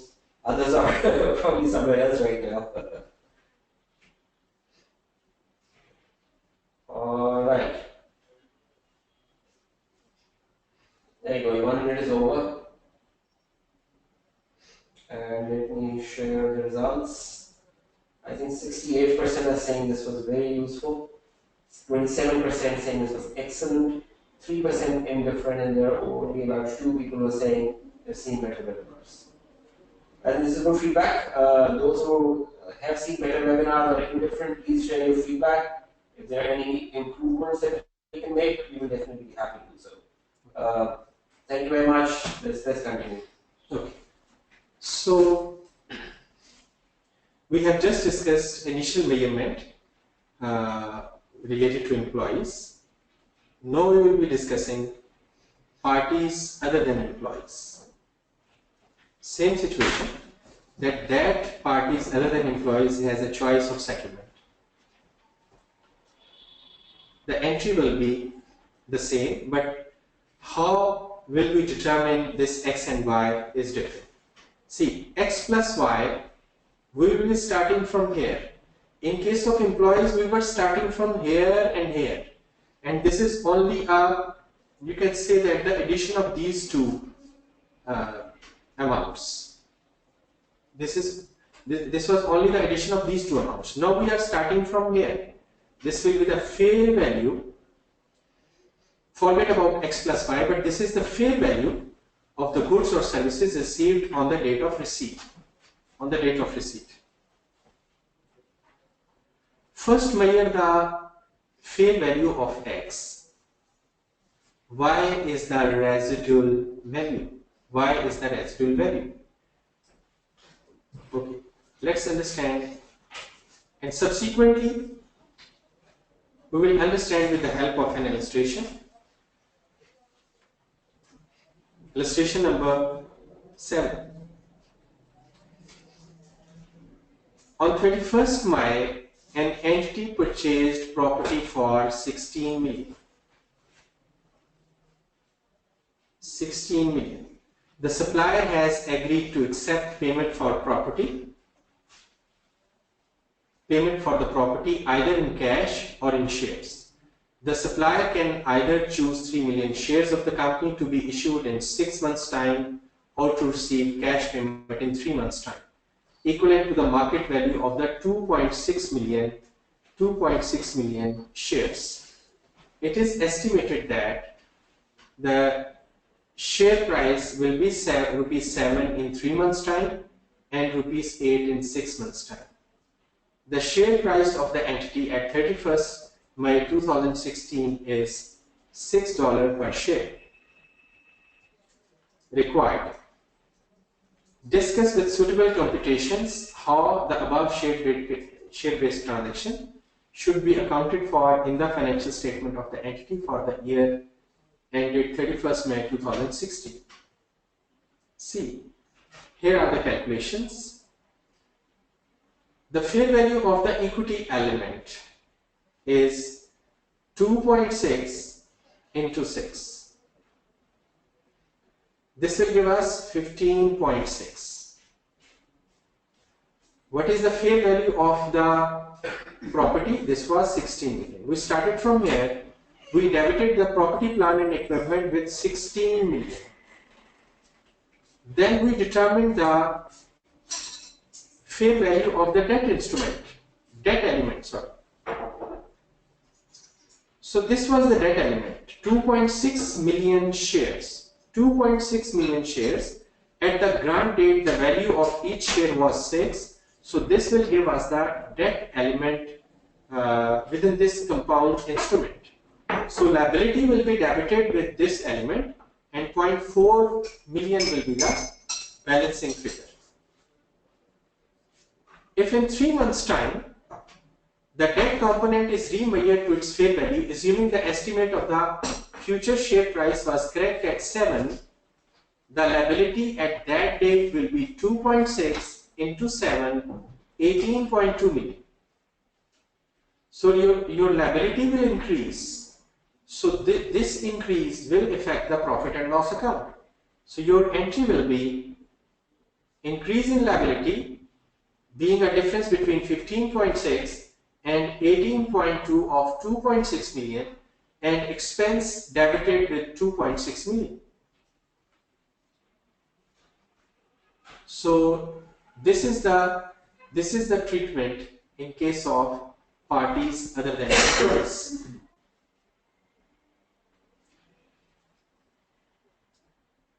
Illustration number 6. What will happen subsequently? We just discussed.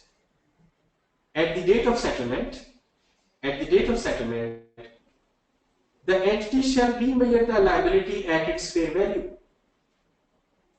If the entity issues equity instruments on settlement, rather than paying cash for the debt component, the liability shall be transferred direct to equity as the consideration for the equity instruments issued, as we did in case of cash settled share-based payment. As we did in case of employees, if it is settled in equity, we transferred the liability component to the equity component and then we issued the share capital against the whole credit of the equity reserve. If the entity pays in cash on settlement rather than issuing equity instrument, that payment shall be applied to settle the liability in full. Any equity component previously recognized shall remain within equity. This relates to this.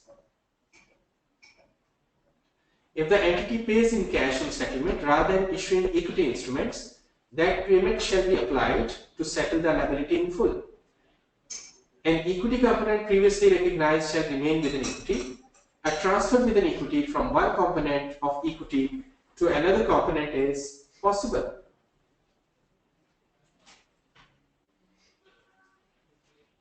Okay, if you go back to illustration number 6, can we continue? Yeah. Okay. And we are asking questions. I think we told what time is covered with you first. Okay.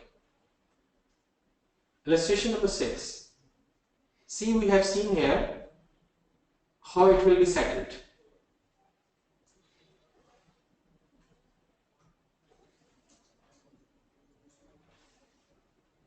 The next situation is when entity has a choice of settlement.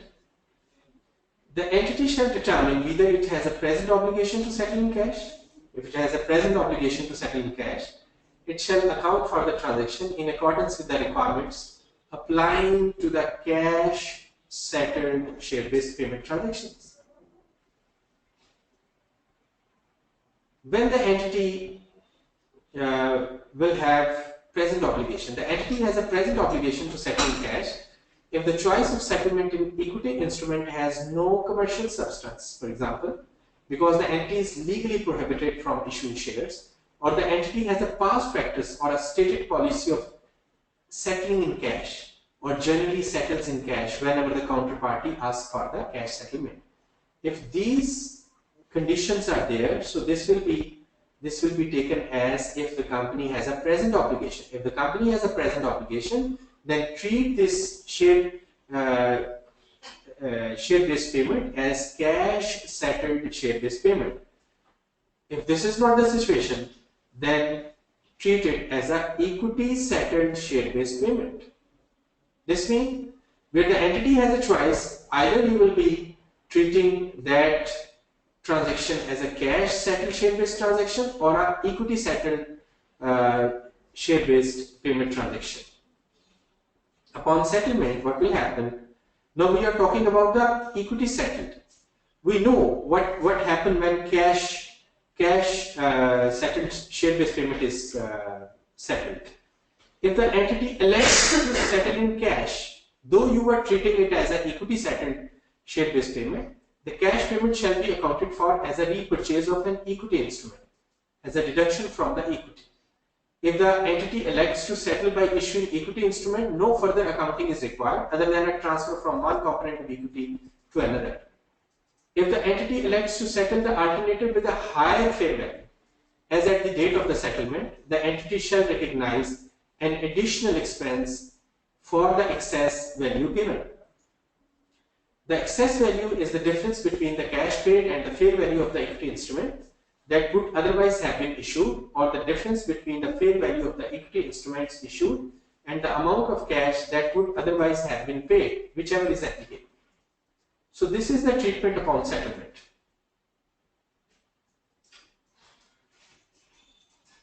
Cancellation. Next is cancellation or settlement.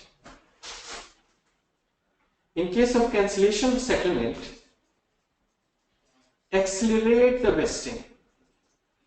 Accelerate the vesting means if an option was due to be vest over a period of 4 years, but it was cancelled in second year, so recognize all the amount which was due to be recognized over a period of 4 years, instead of spreading it over third and fourth year, recognize the whole amount in second year. So this is termed as accelerating the vesting. Any payment shall be accounted for as repurchase of the equity instruments granted.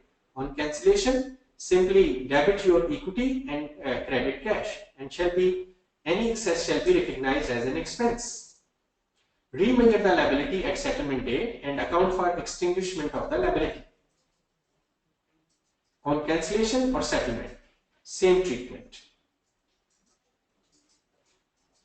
For example, a company has granted share options for 2000 shares. The fair value of the share was rupees 1 million. The company paid 1.2 million cash to settle the option.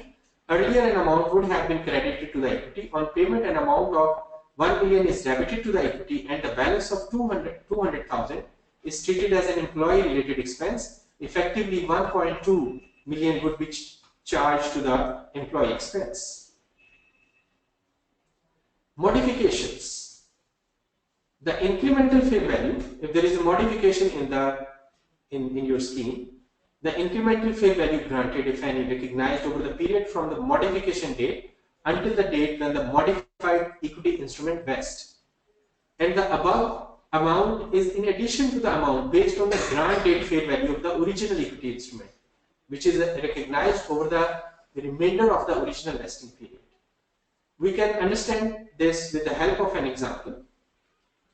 For example, Copra company issued 5,000 options with a 5-year vesting period to its employee in 2005. The option have an exercise price of rupees $10 per share, and the fair value determined at the grant date was 80,000. In 2007, just after 2 years, though its vesting period was 5 years, due to a prolonged decrease in Copra's share price, it decided to reduce the exercise price to $3 per share. The fair value of the original share options at the date of the modification is $20,000, while the fair value of the modified share option at the date of modification is $75,000. See, this is when they reduce the exercise price, the fair value of the original share option at the date of modification was this, while the fair value of the modified share option at the date of modification was this. This is the original option. This is the original option. This is the exercise price of the original option. After 2 years, this was its fair value. But as a result of reduction in the exercise price, this This is the fair value. The difference between these two is increase in the fair value. Increase in the fair value determined at the modification date. Entity will continue recognizing 80,000 the way it was doing before modification, regardless of this modification. In addition to this amount, entity will start recognizing this 55,000 over the remaining vesting period. Copra would not only recognize 80,000 amount based on the grant date fair value over the remaining vesting period, but also 55,000 over the remaining vesting period. Therefore, a total of 135,000 will be recognized as an expense related to this option grant and the modification. If we just go back to the incremental fair value, this was 55,000 granted, recognized over the period from the modification until the date when the modified equity instrument vests. Plus, in addition, the amount based on the grant date, which is 80,000, fair value of the original equity instrument, which is recognized over the remainder of the original vesting period. So this way you will treat the modification. But as a result of modification, there is a loss to the employees. For example, if they increase it, instead of reducing this exercise price, if they increase it from $10 to $12, $13, $15, of course, the revised or the modified share option would have fair value which is below than this 20,000. So that loss will not be recognized, that will be ignored. Entity will continue recognizing the original share option. Now comes to the last area, share-based payment transaction among group entities. Entity receiving goods, very simple treatment. Treat the transaction as equity settled share-based transaction when no objection to settle the transaction or awards granted are its own equity instrument. Otherwise, cash settled share-based payment. This is for entity receiving the goods or services. For entity and the entity settling the transaction, treat the transaction as an equity settled share-based payment if it is settled in the entity's own equity instrument. Otherwise, cash settled share-based payment. For example, here you can see that a parent grants 200 share options to each of 100 employees of its subsidiary, conditional upon the completion of 2 years service with the subsidiary. The fair value of the share options on the grant date is rupees 30 each. At grant date, the subsidiary estimates that 80% of the employees will complete the 2-year service period. This estimate does not change during the vesting period. At the end of the vesting period, 81 employees complete the required 2 years of service. The parent does not require the subsidiary to pay for the share needed to settle the grant of the share options. So, what will be the entry made by the receiving company? The entry will be in year 1. Year 1, debit, same way remuneration expense. Remuneration expense will be debited with 200 share options into 100 employees into fair value of the option is 30. And 80% employees will be entitled, will stay till the end of the period, and this amount is the total expense, and this will vest over a period of 2 years. So for first year expense, we proportionate it by this factor. So this will give us 240,000 and credit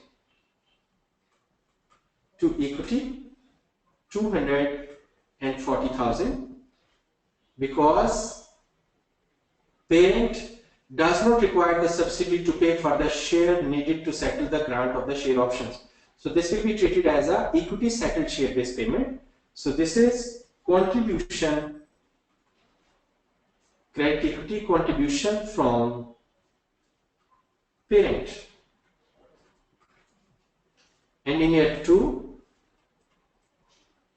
likewise, you will be debiting remuneration expense with an amount based on the revised estimate of the, instead of estimate, actual number of employees, based on actual number of employees, and you will be reducing that amount with 240,000 in order to reach remuneration expense for the second year, and the same amount will be credited to the equity reserve.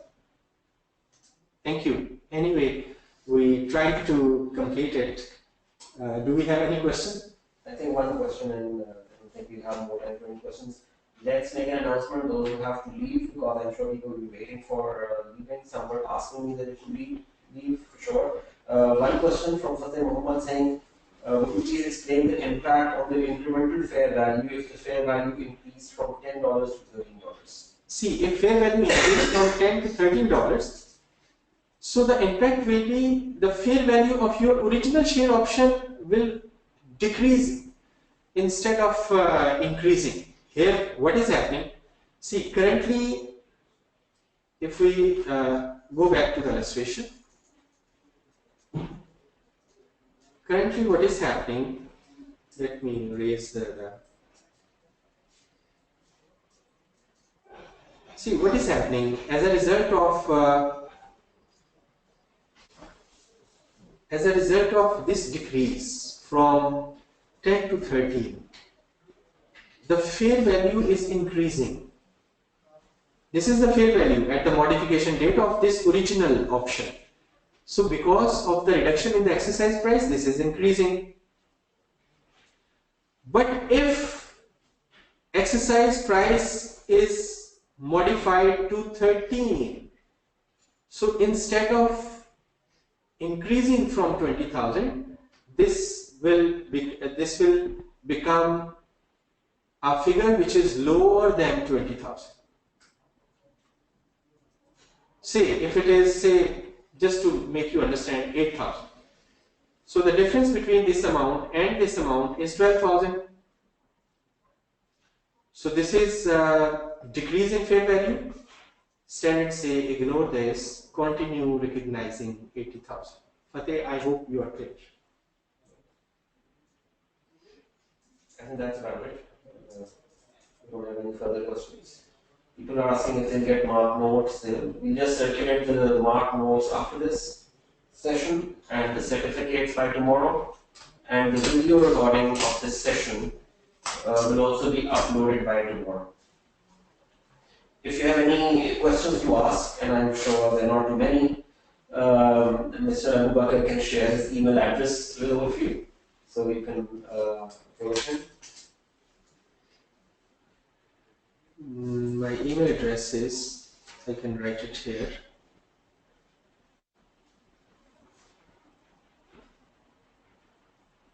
abubakar Baker, BAKERTILLYMIQ.com. Another one is Abu Bakr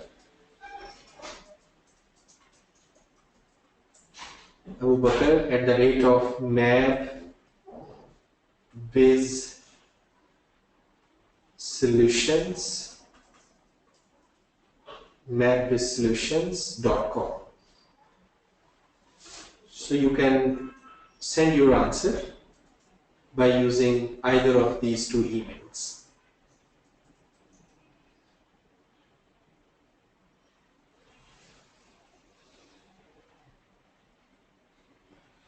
I think that's all about it. No further questions. Muhammad Riaz has asked one final question, which is what adjustment entry for difference between 81% and 80% in the last history? What is the entry for? Adjustment entry for the difference between 81% and 80%. 81%? Okay. The entry is in year 2. See, again, debit remuneration expense with what? 200 share options. In 200, instead of 181 employees, fair value of the share option minus 240,000 already recognized. So this will give you 246,000 credit equity, 246,000 contribution from parent.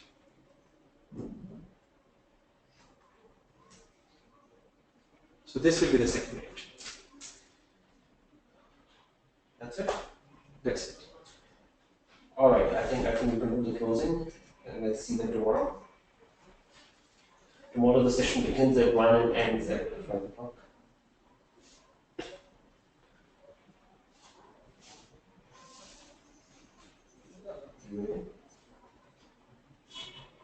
You ready? Are you ready? Our closing then. Okay, thank you very much. Thank you very much. And I'm sorry we were not able to take many questions because of pressure of time. And thank you for your patience and staying for more 20 minutes. But I hope I was very quick during these 20 minutes. But when you will see the recording, I hope you will be able to clarify what we discussed during these 20 minutes. So even if there is any question, I have just written my email addresses on the screen. So please send your question, be clear, be relevant, be specific.